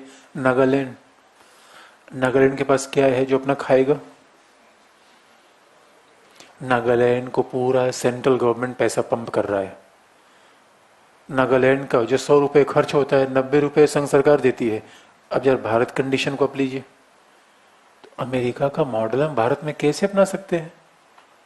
दूसरी बात, अब जरा सोच के देखिए, हिस्टोरिकली बात फैक्ट है कि जब भारत आज़ाद हुआ तो some state were more develop, जैसे कि उसमें था बंगाल, उसे मुंबई, मद्रास, अब उनके नाम बदल गए हैं। और उसके बाद दूसरा राज्य था बीमारू। बीमारू मीन्स बिहार, उड़ीसा, यूपी, राजस्थान और एमपी। ओ माय गॉड, बीमारू, बहुत दुख के साथ सूचित करना पड़ता है दोस्तों, ये स्टेट बीमारू थे। और जरा सोच के देखिए। और तीसरी बात, जब भारत आज़ाद हुआ तो हमारे यहाँ, तो याद रखिए, अमेरिका में जब संघ बन गया तो वहाँ राष्ट्र की एकता अखंडता बनाने वाली कोई चैलेंज था ही नहीं। वहाँ सब राज्य प्रिंसिपली एग्रीड हो गए कि now we are forming a federation, हम एक सब एक साथ रहेंगे। अमेरिका के 300 सालों के इतिहास में कभी किसी राज्य से ये आवाज़ नहीं उठी कि हम भागना चाहते हैं, हम अलग हो जाएंगे। हमारे यहाँ माओवाद, नक्सलवाद, वादवाद, एक से वाद है दोस्तों। कश्मीर की प्रॉब्लम अलग, नॉर्थ ईस्ट की प्रॉब्लम अलग। जैसे हम आजाद हुए, नागा जनजातियों के लोगों का, भाई हम जा रहे हैं। कहाँ जा रहे हो? उन्होंने कहा तुम आजाद, हम आजाद। रुको रुको रुको पहले, अरे तुम हमारे भाग हो? उन्होंने कहा ना, कभी भाग नहीं थे, ना है। और दोस्तों याद रखिए, आज तक वो लड़ाई चल रही है। देश आजाद हुआ, 550 देसी रियासतों के एकीकरण करने में सरदार पटेल के पसीने छूट गए। और किसी को ठांस के एकीकरण किया, किसी को प्रलोभन दे के एकीकरण, साम दाम सारे तरीके को अपनाया एकीकरण। इतना आसान था, इतना आसान था। और इसलिए आप याद रखिए दोस्तों, हम अमेरिका का मॉडल कैसे अपनाते? कई लोग कहते हैं ना ना ना, अमेरिका का मॉडल नहीं अपनाया इसलिए हमारा संघवाद सच्चा नहीं है। अजीब सी बात है। अमेरिका के लोग कपड़ा नहीं पहनते तो हम भी कपड़ा पहनना बंद कर दें? बताइए क्या करें हम? अब अमेरिका में बर्फ पड़ती है तो वहां हो सकता है ठंडी होती है, तो हमारा मौसम तो ऐसा नहीं है, तो वही we should be copy cat for US. तो एक अमेरिका के विद्वान जब भारत के संघ को देखते हैं, कहा ना ना ये संघ नहीं है। हमने कहा भाई ये बताओ, तुम बताओगे संघ है कि नहीं है? तो अलेक्जेंड्रोविच ने क्या कहा? पहला,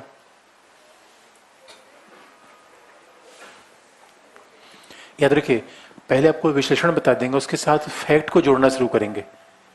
पहले लिखने वाली बात बता दें, फिर ऑब्जेक्टिव एग्जाम वाली बात है, ऑब्जेक्टिव कैसे लिखेंगे। क्या लिखा आपने?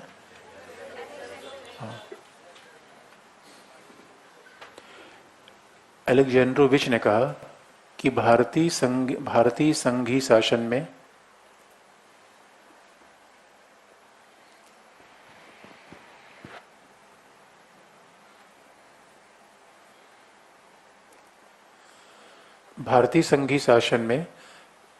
राष्ट्रीय हितों को प्राथमिकता दी गई है।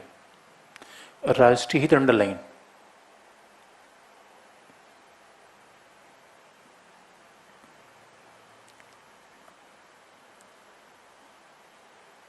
भारतीय संघीय शासन में राष्ट्रीय हितों को प्राथमिकता दी गई है। यद्यपि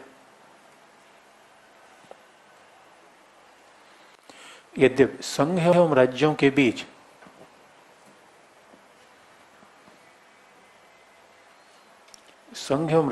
बीच शक्तियों का विभाजन किया गया है।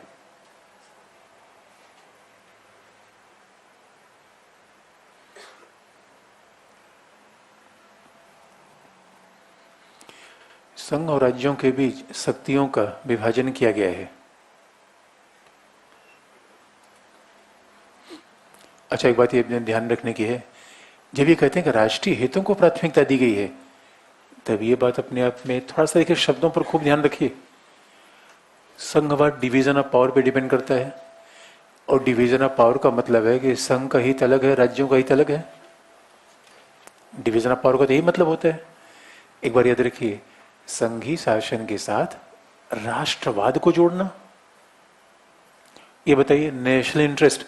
भाई देखिए, हमारे यहाँ सीधी सी बात है कि 7वीं अनुसूची संविधान को देखिए, डिवीजन ऑफ पावर है। रेल संघ चलाएगा और डाक कौन चलाएगा? संघ। राज्य नहीं डाक चलाएगा, संघ। और दूसरा, सामाजिक आर्थिक नियोजन कौन करेगा? कंकरेंट, समवर्ती। तो आपको याद दिला दें, हमारे यहाँ डिवीजन ऑफ पावर इस तरीके का है। बिजली किसके हाथ में है? संघ, राज्य, कंकरेंट? किसके हाथ में? अगर बिजली राज्य के हाथ में, तो एनटीपीसी किसके हाथ में है? अरे बिजली राज्य सूची का विषय कैसे हो सकता है? एनटीपीसी संघ के हाथ में है। Electricity is a concurrent list. हाँ, sale over the consumption of electricity, that is state list. जो बिजली के उपभोग पर टैक्स लगेगा वो राज्य सूची का विषय है। बिजली कंकरेंट लिस्ट है। शिक्षा क्या?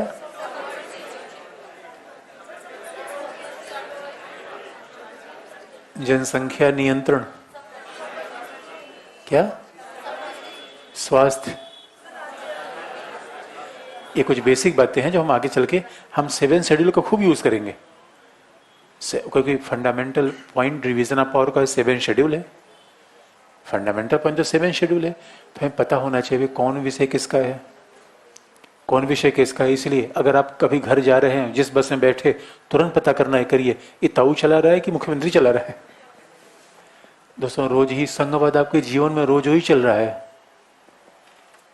इसलिए अब जरा सोच के देखिए, राष्ट्रीय हित का विषय थोड़ा सा ऑब्जेक्शन पैदा करता है नहीं?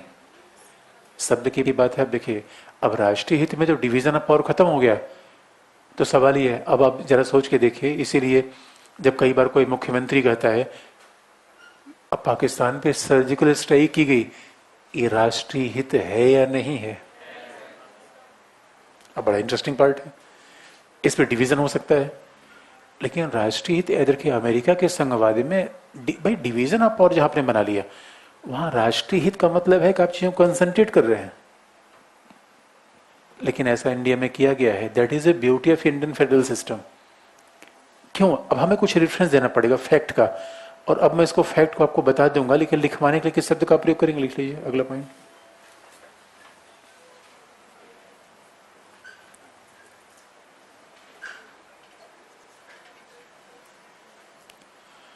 अनुच्छेद। अब देखिए कैसे हम फैक्ट का यूज करते हैं। अनुच्छेद 249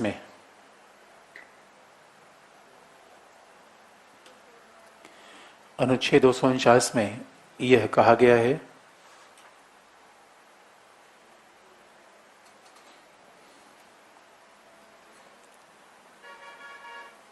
कि यदि राज्यसभा अंडरलाइन अनुच्छेद 249 में कहा गया कि यदि राज्यसभा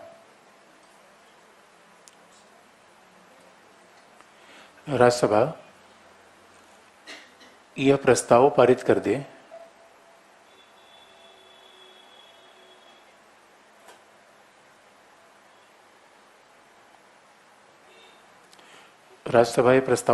दे कि राज्य सूची में शामिल कोई विषय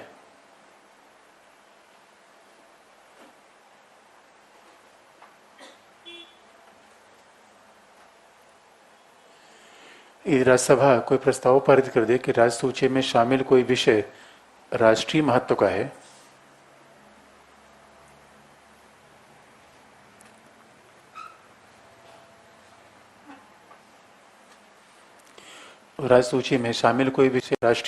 है इस पर संसद विधि का निर्माण कर सकती है। राष्ट्रीय महत्व का अंडरलाइन,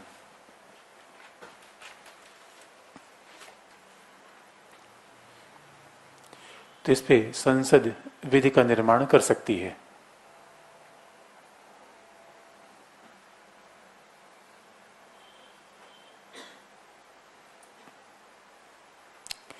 अब देखिए 249 की पूरी लैंग्वेज हम नहीं लिखाई।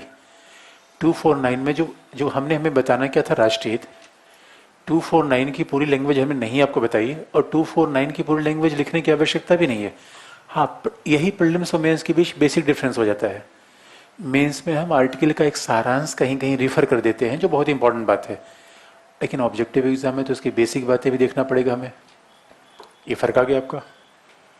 अब 249 को हम बताने से पहले फिर आपको याद दिला दें कि 249 में, अब हम प्रीलिम्स के हिसाब से भी आपको अभी बता देंगे कि 249 में क्या कहा गया है, लेकिन अब देखेंगे हमारे यहाँ डिवीजन ऑफ पावर कैसे तय किया गया है 7 शेड्यूल से। और इसीलिए आप जानते हैं कि we need a schedule Indian constitution, क्योंकि आर्टिकल 246 में बात तो लिखी गई है यूनियन गवर्नमेंट संसद के द्वारा संघ सूची के विषय पर विधि का निर्माण किया जाएगा, राज्य के द्वारा राज्य सूची के विषय पर, और समवर्ती सूची पर संघ राज्य दोनों विधि का निर्माण करेंगे। लेकिन 246 में ये उल्लिखित है नहीं कि यूनियन लिस्ट में कितने विषय हैं। इसके लिए 7 शेड्यूल बनाया गया। तो 7 शेड्यूल में डिवीजन ऑफ पावर का मेन बेस है, और अगर हमारे संविधान में संघवाद न होता तो 7 शेड्यूल की कोई जरूरत ही नहीं होती। 7 शेड्यूल इसलिए है कि संघवाद है, पावर को शेयर किया गया है। Sharing of power, division of power 7 schedule में सबसे अच्छे तरीके से दिखती है। तो 7 शेड्यूल में कहा गया है कि एक तो यूनियन लिस्ट है, दूसरा क्या है स्टेट लिस्ट है, और तीसरा है कनकरेंट समवर्ती, तीसरा कनकरेंट है। अब सीधी सी बात है, स्टेट लिस्ट पे ममता दीदी का नियंत्रण होना चाहिए या ताऊ का? किस पर नियंत्रण होना चाहिए? देखिए डिवीजन ऑफ पावर यही है, पावर शेयरिंग यही है। और यहां पे यानी यूनियन लिस्ट में जो विषय है उस पर विधि का निर्माण संघ सरकार करेगा, क्रियान्वयन संघ सरकार करेगा, टैक्स संघ सरकार वसूलेगा, स्टेट लिस्ट पे स्टेट लिस्ट करेगा। अब लैंग्वेज को अब पढ़ के देखिए कि मैंने क्या लिखवाया आपको।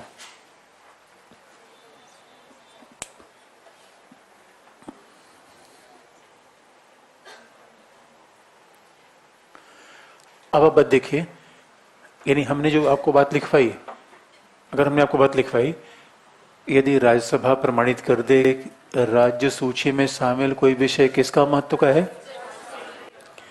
देखिए अमूर्त लेखन और मूर्त लेखन में कहाँ फर्क होता है। अगर मैंने अलेक्जेंड्रोविच को रेफरेंस किया कि भारतीय संघवाद में राष्ट्रीय हितों को प्राथमिकता दी गई, तो हमें तो रेफरेंस तो देना पड़ेगा। उसके अलावा तो एग्जामिनर बात हमारी मानेगा नहीं। और हमने 249 का एक एलिमेंट उठा के वहां रख दिया। और अब देखिए इसका मतलब है भाई अगर आप देखते हैं संसद राज्य सूची के विषय पर विधि का निर्माण कर सकती है, डिवीजन ऑफ पावर रहा या समाप्त हो गया? ऑब्जेक्शनेबल बात है। अमेरिका में ऐसी कोई स्थिति कल्पना नहीं है। अमेरिका में डिवीजन कैसे है? यूएस के संविधान में केवल यूनियन लिस्ट का प्रयोग है, बाकी सारे विषय किसके पास जाते हैं? स्टेट के पास। अब मान लीजिए बात को इसे देखें कि आपने कहा कि पार्टनरशिप बनाना है और आपने पार्टनर के साथ समझौता कर लिया, पार्टनर आ गया और आपने पेपर पे काम लिख दिया कि पार्टनर ए का काम ये, पार्टनर बी का काम ये, काम लिख दिया कि झाड़ू मारना पार्टनर एक काम, चद्दर ठीक करना पार्टनर बी काम, आलू लाना पार्टनर एक काम, कुक को पैसा देना पार्टनर बी काम, लिख दिया। उसके बाद जब पावर लिख दिया गया तो अगला पार्टनर ये कह रहा है, यार ये बताओ तुम कुछ काम ठीक नहीं कर पा रहे हो, मैं भी तुम्हारा काम ठीक कर दूं। अब बताइए, अगर संसद राज्य सूची के विषय पर विधि का निर्माण करेगी तो राज्य विधानसभाएं क्या करेंगे दोस्तों?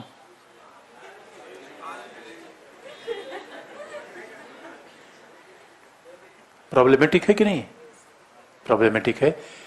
लेकिन हमने ऐसा क्यों किया उसका कारण आपको आगे बता देंगे कि हमारे यहाँ थोड़ी कंडीशन अमेरिका से अलग है। और बात आप ये भी जानते हैं, जब हमारा संविधान लिखा जा रहा है तो सारे विषय को 3 सूची में लिख दिया जाए, दैट इज ऑलमोस्ट इम्पॉसिबिलिटी। वो कभी नहीं हो सकता। अगर आप ये सोच के देखिए कि पार्टनरशिप कर रहे हैं और पार्टनरशिप में सारी चीजें लिखित हो जाए, कोई ना कोई नया मुद्दा जरूर आ जाएगा जो उसमें लिखा नहीं गया है। इसलिए जो चीज लिखा नहीं गया है वो क्या होगा? रेज्यूडरी पावर्स, अवशिष्ट शक्तियां। तो अवशिष्ट शक्तियां किसके पास हैं? अब ये नहीं, बात एक तरफ है, अगर यूनियन को राज्य सूची के विषय पर विधि का निर्माण दिया गया, अवशिष्ट शक्तियां यूनियन के पास है, तो हमारे यहाँ शक्ति का डिवीजन किसके फेवर में दिख रहा है? और दोस्तों ऐसा दिखता भी, जरा मोदी को देखिए, चमकता रहता है दोस्तों, और ममता दीदी ऐसा लगता है एकदम सूख के काटा होती जा रही है। हमने एक ही चीफ मिनिस्टर देखा जो शासनकाल में मोटा हुआ, केजरीवाल। बाकी सब चीफ मिनिस्टर तो, यानी चीफ मिनिस्टर के कमजोर होने का मूल कारण क्या है? संविधान या विटामिन? संविधान। संविधान से उनको कम शक्तियां मिल रही हैं, यही प्रॉब्लम है। इसलिए हमने, लेकिन अब आप देखिए प्रीलिम्स के लिए 249 को पूरा बता दें। अगर प्रीलिम्स के लिए आपको पढ़ना है 249 की पूरी बात आपको याद दिलाते हैं, लिखना नहीं है ये आप लिखना चाहें कभी अगले वाले पेज में लिख लीजिए, लिखेंगे 249 को पूरा, हम बता दे रहे हैं आपको। 249 में पूरी बात ये कही गई है, लिखेंगे?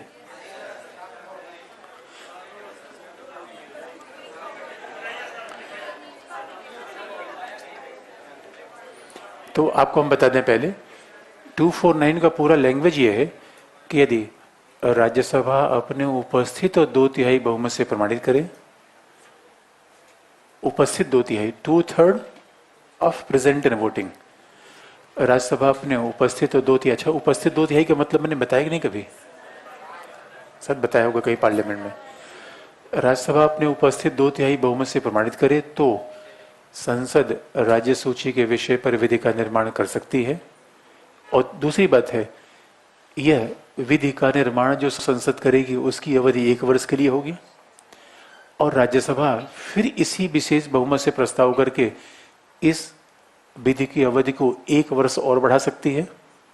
लेकिन कितनी बार बढ़ा सकती है इसका उल्लेख नहीं है, एक बार में 1 वर्ष बढ़ा सकती है, ये लिखा गया है। और जब ये विधि खत्म हो जाएगी तो भी इसका प्रभाव 6 महीने तक बना रहेगा। ये 249 की पूरी लैंग्वेज है। लेकिन आप देखिए, यही आप हमेशा याद रखिए, अगर आप आर्टिकल याद करेंगे तो ना पॉलिटी का उत्तर लिख पाएंगे, ना विषय का लिख पाएंगे, ना जीएस का, ना विषय का। इसलिए बार बार पॉलिटी में जब जब जो लोग भी कहते हैं लिखने में समस्या आ रही, लिखने में समस्या इसलिए आ रही है कि आप केवल आर्टिकल पढ़ रहे हैं। आर्टिकल का तो हम एक रेफरेंस दे देंगे, उसमें प्रॉब्लम नहीं। तो ये बात आप ध्यान दें, आर्टिकल हमें याद होना हो सकता है, क्योंकि पिछली बार पीटी में सब पूछ लिया गया था। पिछली बार का इसमें पूछा गया सवाल है, 249 की बात तो उसने नहीं की थी, आर्टिकल नहीं दिखा, बस ये कहा कि राष्ट्रीय हित के मुद्दे पर अगर संसद राज्य सूची के विषय पर विधि का निर्माण करे तो उसकी अवधि कितनी होगी? 1 वर्ष। यह सवाल पूछा गया पीटी का। तो प्रीलिम्स के लिए फिर भी हमें थोड़े बेसिक आर्टिकल पता होना चाहिए, मेंस में इसकी कोई उपयोगिता नहीं है। अगला पॉइंट,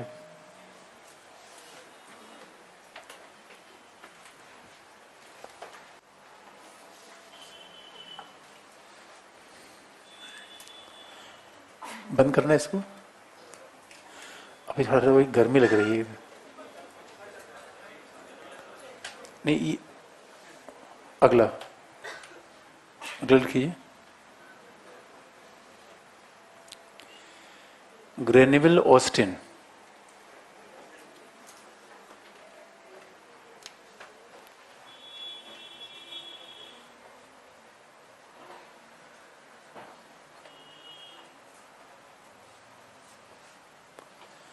फैन चलाना, ग्रेनेविल ऑस्टिन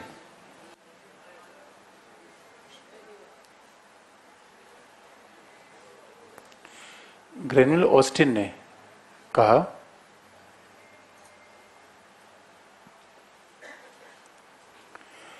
ग्रेनेविल ऑस्टिन ने कहा कि भारत में संघ सरकार ज्यादा शक्तिशाली है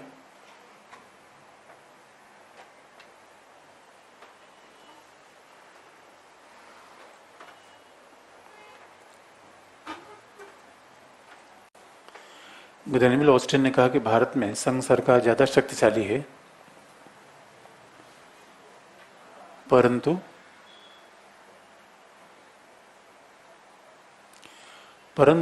शक्तिशाली संघ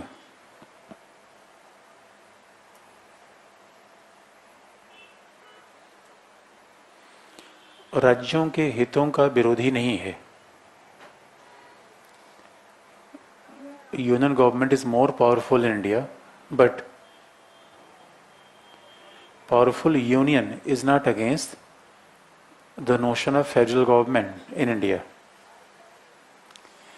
शक्तिशाली संघ राज्यों के हितों का विरोधी नहीं है, क्योंकि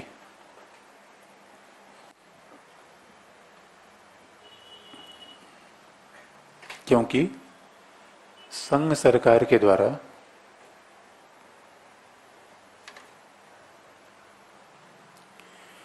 कमजोर राज्यों को ज्यादा वित्तीय सहायता दी जाती है,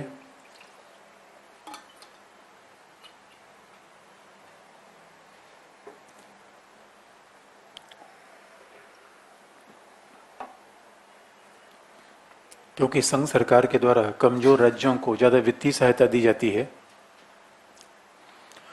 union government provide more financial assistance to the weaker state, और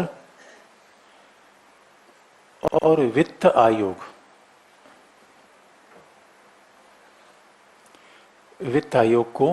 के द्वारा गरीब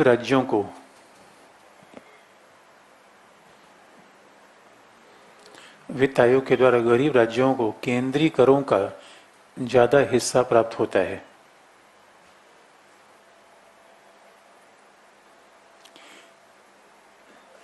वित्त आयोग के द्वारा गरीब राज्यों को केंद्रीय करों का ज्यादा हिस्सा प्राप्त होता है।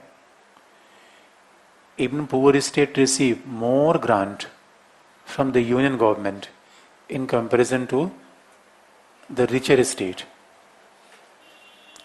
अच्छा, आपको याद दिला दे, संघ राज्य के वित्तीय संबंध हम अलग से देखेंगे, लेकिन उसका हमने रेफरेंस केवल दे दिया। अब जरा सोच के देखिए, अभी तो हमारे यहाँ अगले वित्त आयोग की स्थापना हो चुकी है, लेकिन आप देखेंगे हमारे यहाँ वित्त आयोग उत्तर प्रदेश को ज्यादा सहायता देता है या महाराष्ट्र को? उत्तर प्रदेश को। हम फाइनेंस कमीशन अलग से देखेंगे। अब जरा सोच के देखिए, जो लोग ये कह रहे हैं union government is more powerful, union government is more powerful, yes union government is more powerful, लेकिन सवाल ये होता है कि यूनियन गवर्नमेंट का पावरफुल होना राज्यों के लिए खिलाफ है या राज्यों के अनुकूल है? राज्यों के अनुकूल है। इसे ग्रेनेविल ऑस्टिन ने कहा कि नहीं, भारतीय संविधान को उसके कॉन्टेक्स्ट से देखा जाए, बार बार का अमेरिका से कंपेयर करने का प्रयास न किया जाए। आप उसे अमेरिका से कंपेयर मत करिए। तो अब जरा सोच के देखिए, हमारे यहाँ अगर यूनियन गवर्नमेंट पावरफुल न होती तो गरीब राज्य तो बहुत ही खराब हालत में आज होते। यद्यपि उस पर अमीर राज्यों की अपनी समस्या है, और ग्रेन्यूल ऑस्टिन जो उसको हम वित्तीय संबंध अलग से आपको बता देंगे, लेकिन अभी जरा हम असेसमेंट करें कि इंडियन फेडरल सिस्टम का नेचर कैसा है। तो अगला पॉइंट,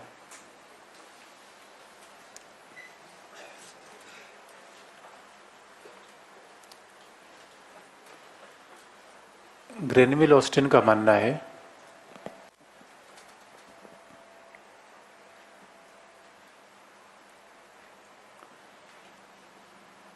कि भारत में शक्तियों के विभाजन के साथ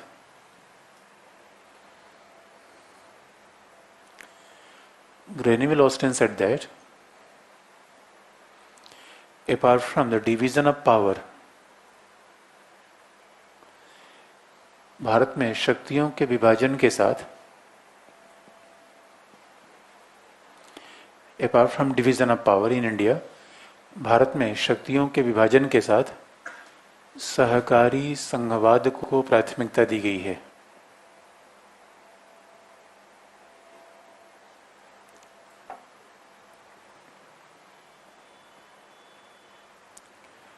Apart from division of power in India, cooperative federalism is the essential feature of Indian Constitution. Bharat में सहकारी संघवाद को बढ़ावा दिया गया है। अब देखिए, फिर इसके रेफरेंस में बात करनी पड़ेगी कि सहकारी संघवाद की बात कहाँ है। जब भी किसी स्कॉलर की बात हम कहते हैं, उसके रेफरेंस में फिर एक पॉइंट लेंगे संविधान का, और एक अब खास तौर पे देखेंगे, अगर आपको आर्टिकल की बात अभी हम आपको बता देंगे 245 में, 253 में, 2545 में, लेकिन वो बातें कहीं आप मेंस में लिखने में यूज नहीं कर पाएंगे। इसे आप देखिए, there is a difference between polity and law. Polity law में बेसिक फर्क होता है, तो पॉलिटी वाला अप्रोच तो बिल्कुल अलग किस्म का होता है।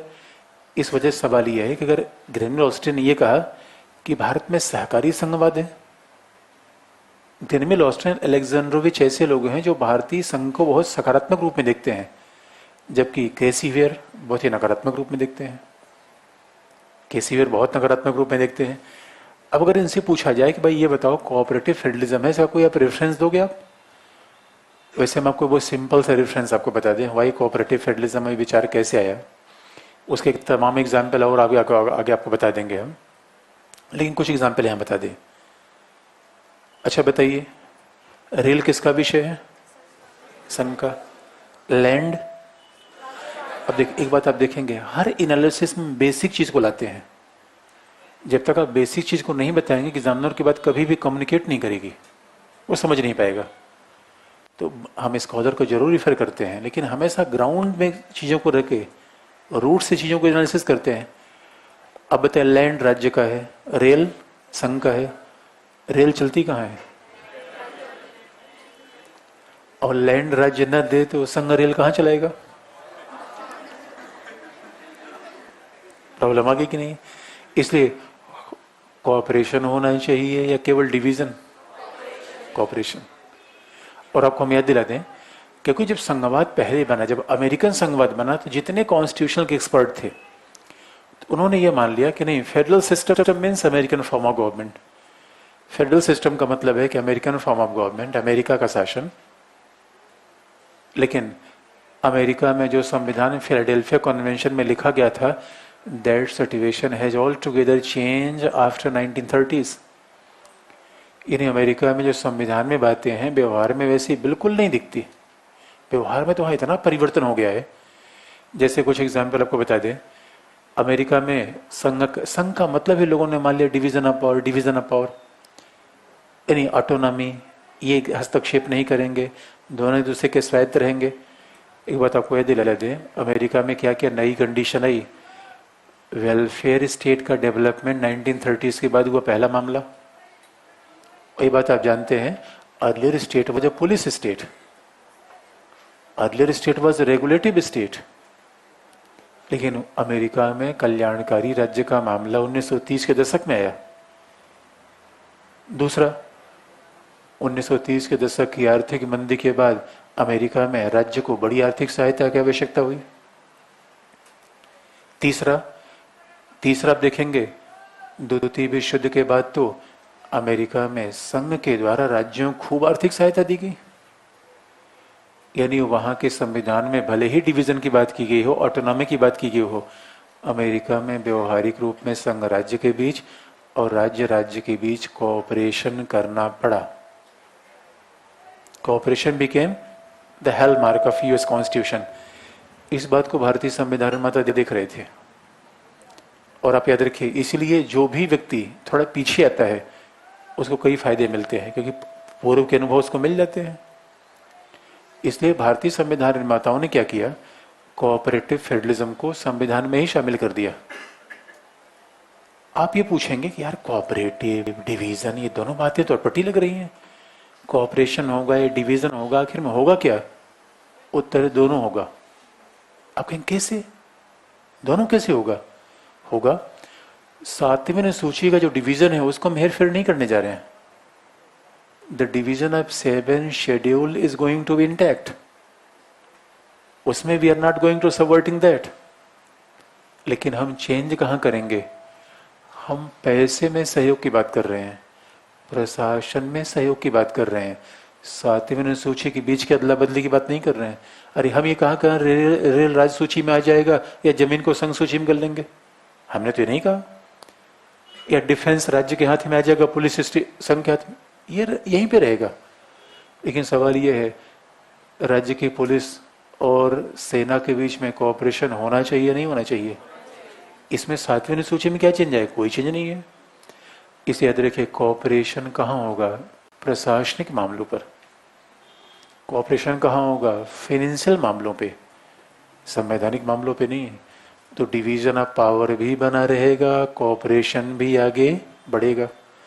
इसलिए दोनों चीजें एक दूसरे के विरोधी नहीं है। वैसे शाब्दिक रूप में लगती हैं कि डिवीजन ऑफ पावर, कोऑपरेशन। अरे भाई, जो कोऑपरेशन ही करना है तो डिवीजन का मतलब क्या है? जैसे आप किसी के साथ आपकी पार्टनरशिप हुई, उसने कहा कि भाई ये बताओ यार, किराया विराया देना है, कितना पैसा देना? अरे चिंता मत करो भाई, जो दे देना वो ले लेंगे। तो कहीं ना कहीं मामला जाके बिगड़ेगा। तो एक डिवीजन भी होना चाहिए, उसके बाद कोऑपरेशन होना चाहिए। डिवीजन क्या है कि इतना किराया आपको देना है, इतना किराया हमें देना है। कोऑपरेशन क्या है? किसी महीने आप किराया नहीं हो रहा तो हम दे देना, अगली बार आप दे देना। ये तो पार्टनरशिप चल जाएगी। अब देखिए, डिवीजन क्या है? आपको पता है कि कुक को इतना पैसा हमें देना है, इतना देना है, पेपर को आपको देना है, इसको हमें देना है। लेकिन किसी के पास पैसा कम हो रहा है, थोड़ा एडजस्ट कर लेंगे, 10 रुपये हम दे देंगे, लेकिन बाद में 10 रुपये आपको देना पड़ेगा। यह है कोऑपरेटिव। और इसलिए आप कहेंगे भारतीय संविधान में कोऑपरेशन की बात कहां पे आई?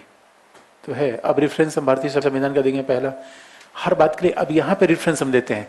यानी याद रखिए, हमारे लिए कॉन्सेप्ट प्राइमरी है, आर्टिकल कॉन्सेप्ट। हम कॉन्सेप्ट को पहलाते हैं, फिर उसके पक्ष में एक आर्टिकल दे देते हैं। और आपको याद रखिए, अगर आपने प्रोफेसर का नाम भी दिया, आर्टिकल को भी रिफर किया, कॉन्सेप्चुअल दिया, तो जितने नंबर आपको आईजीपी में मिलते हैं उतने नंबर आपको थ्योरी थॉट में नहीं मिलेंगे। बहुत डायनेमिक सेक्शन है, अप्लाइड है। लोग, और उसमें लोग सामान्यतः गलतियां क्या करते हैं, और जो जीएस में भी, और जीएस में क्या करना है, बस स्कॉलर्स के नाम को हटा देना है। लेकिन आप देखेंगे जीएस में थोड़ा सा एक एक पार्ट, जैसे जीएस में बहुत कम इसके चांसेस हैं कि पूरा का पूरा फेडरल गवर्नमेंट से सवाल पूछ लिया जाए। और ऑप्शनल में पूछा जा सकता है। यदि एक बार जीएस में पूछा गया है ये सवाल कि भारतीय संविधान संघात्मक है, फिर भी शासन एकात्मक है, अब संघ शक्तिशाली है, तो क्या संघ के विरोधी है? ये सवाल जीएस का भी है। तो जीएस में क्या करेंगे, बस प्रोफेसर का नाम हटा देंगे, बाकी सारी चीजें लिख देंगे। ये काम करना है। तो कॉन्सेप्चुअल चीजें तो वही रहेंगी। अगला, और देखिए, ये मैं पढ़ाने में हमेशा डिफरेंस करता हूं। जब मैं जीएस में बताता हूं, जीएस के भी लोग हैं, कई है यहाँ पे, मैंने कभी प्रोफेसर का नाम नहीं बताता, वहां पे कभी रिफर नहीं करता, लेकिन यहां रिफर करता हूं। और कुछ कुछ डिबेट में भी पॉइंट चेंज हो जाते हैं। यहां थोड़ा ज्यादा होलिस्टिक डिबेट होती है, वहां एक एक पार्ट में करके, एक पार्ट एक पार्ट एक पार्ट एक पार्ट, लेकिन विषय वस्तु एक ही है। अगला क्या लिखा आपने? संविधान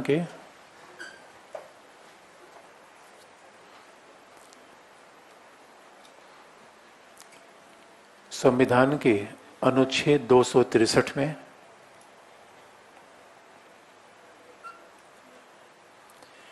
संविधान के अनुच्छेद 263 में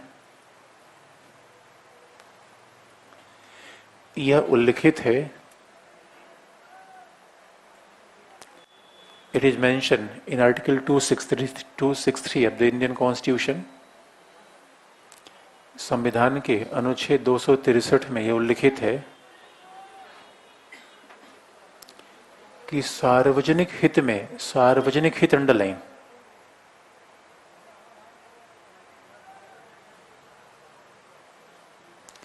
संविधान के अनुच्छेद 263 में यह उल्लिखित है कि सार्वजनिक हित में राष्ट्रपति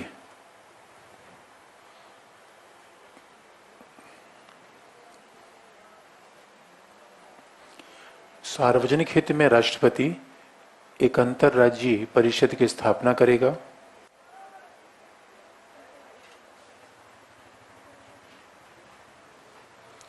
President shall set up an interstate council,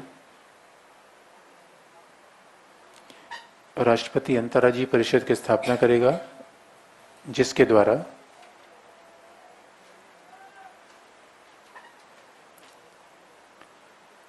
विभिन्न राज्यों के बीच विद्यमान विवादों,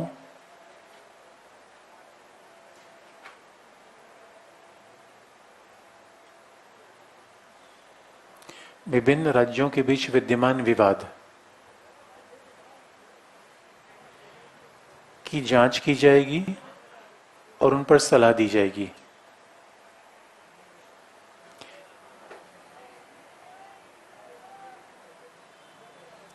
राज्यों के बीच विद्यमान विवादों की जांच की जाएगी, उस पर सलाह दी जाएगी।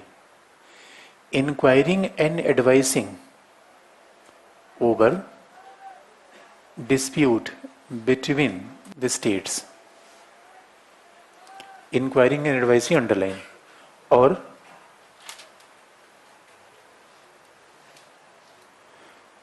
और राज्यों के साझे हित अंडरलाइन,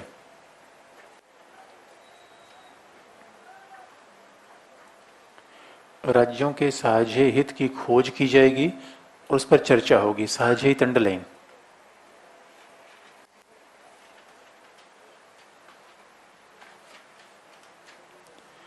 राज्यों के साझे हितों की खोज की जाएगी, उस पर चर्चा की जाएगी।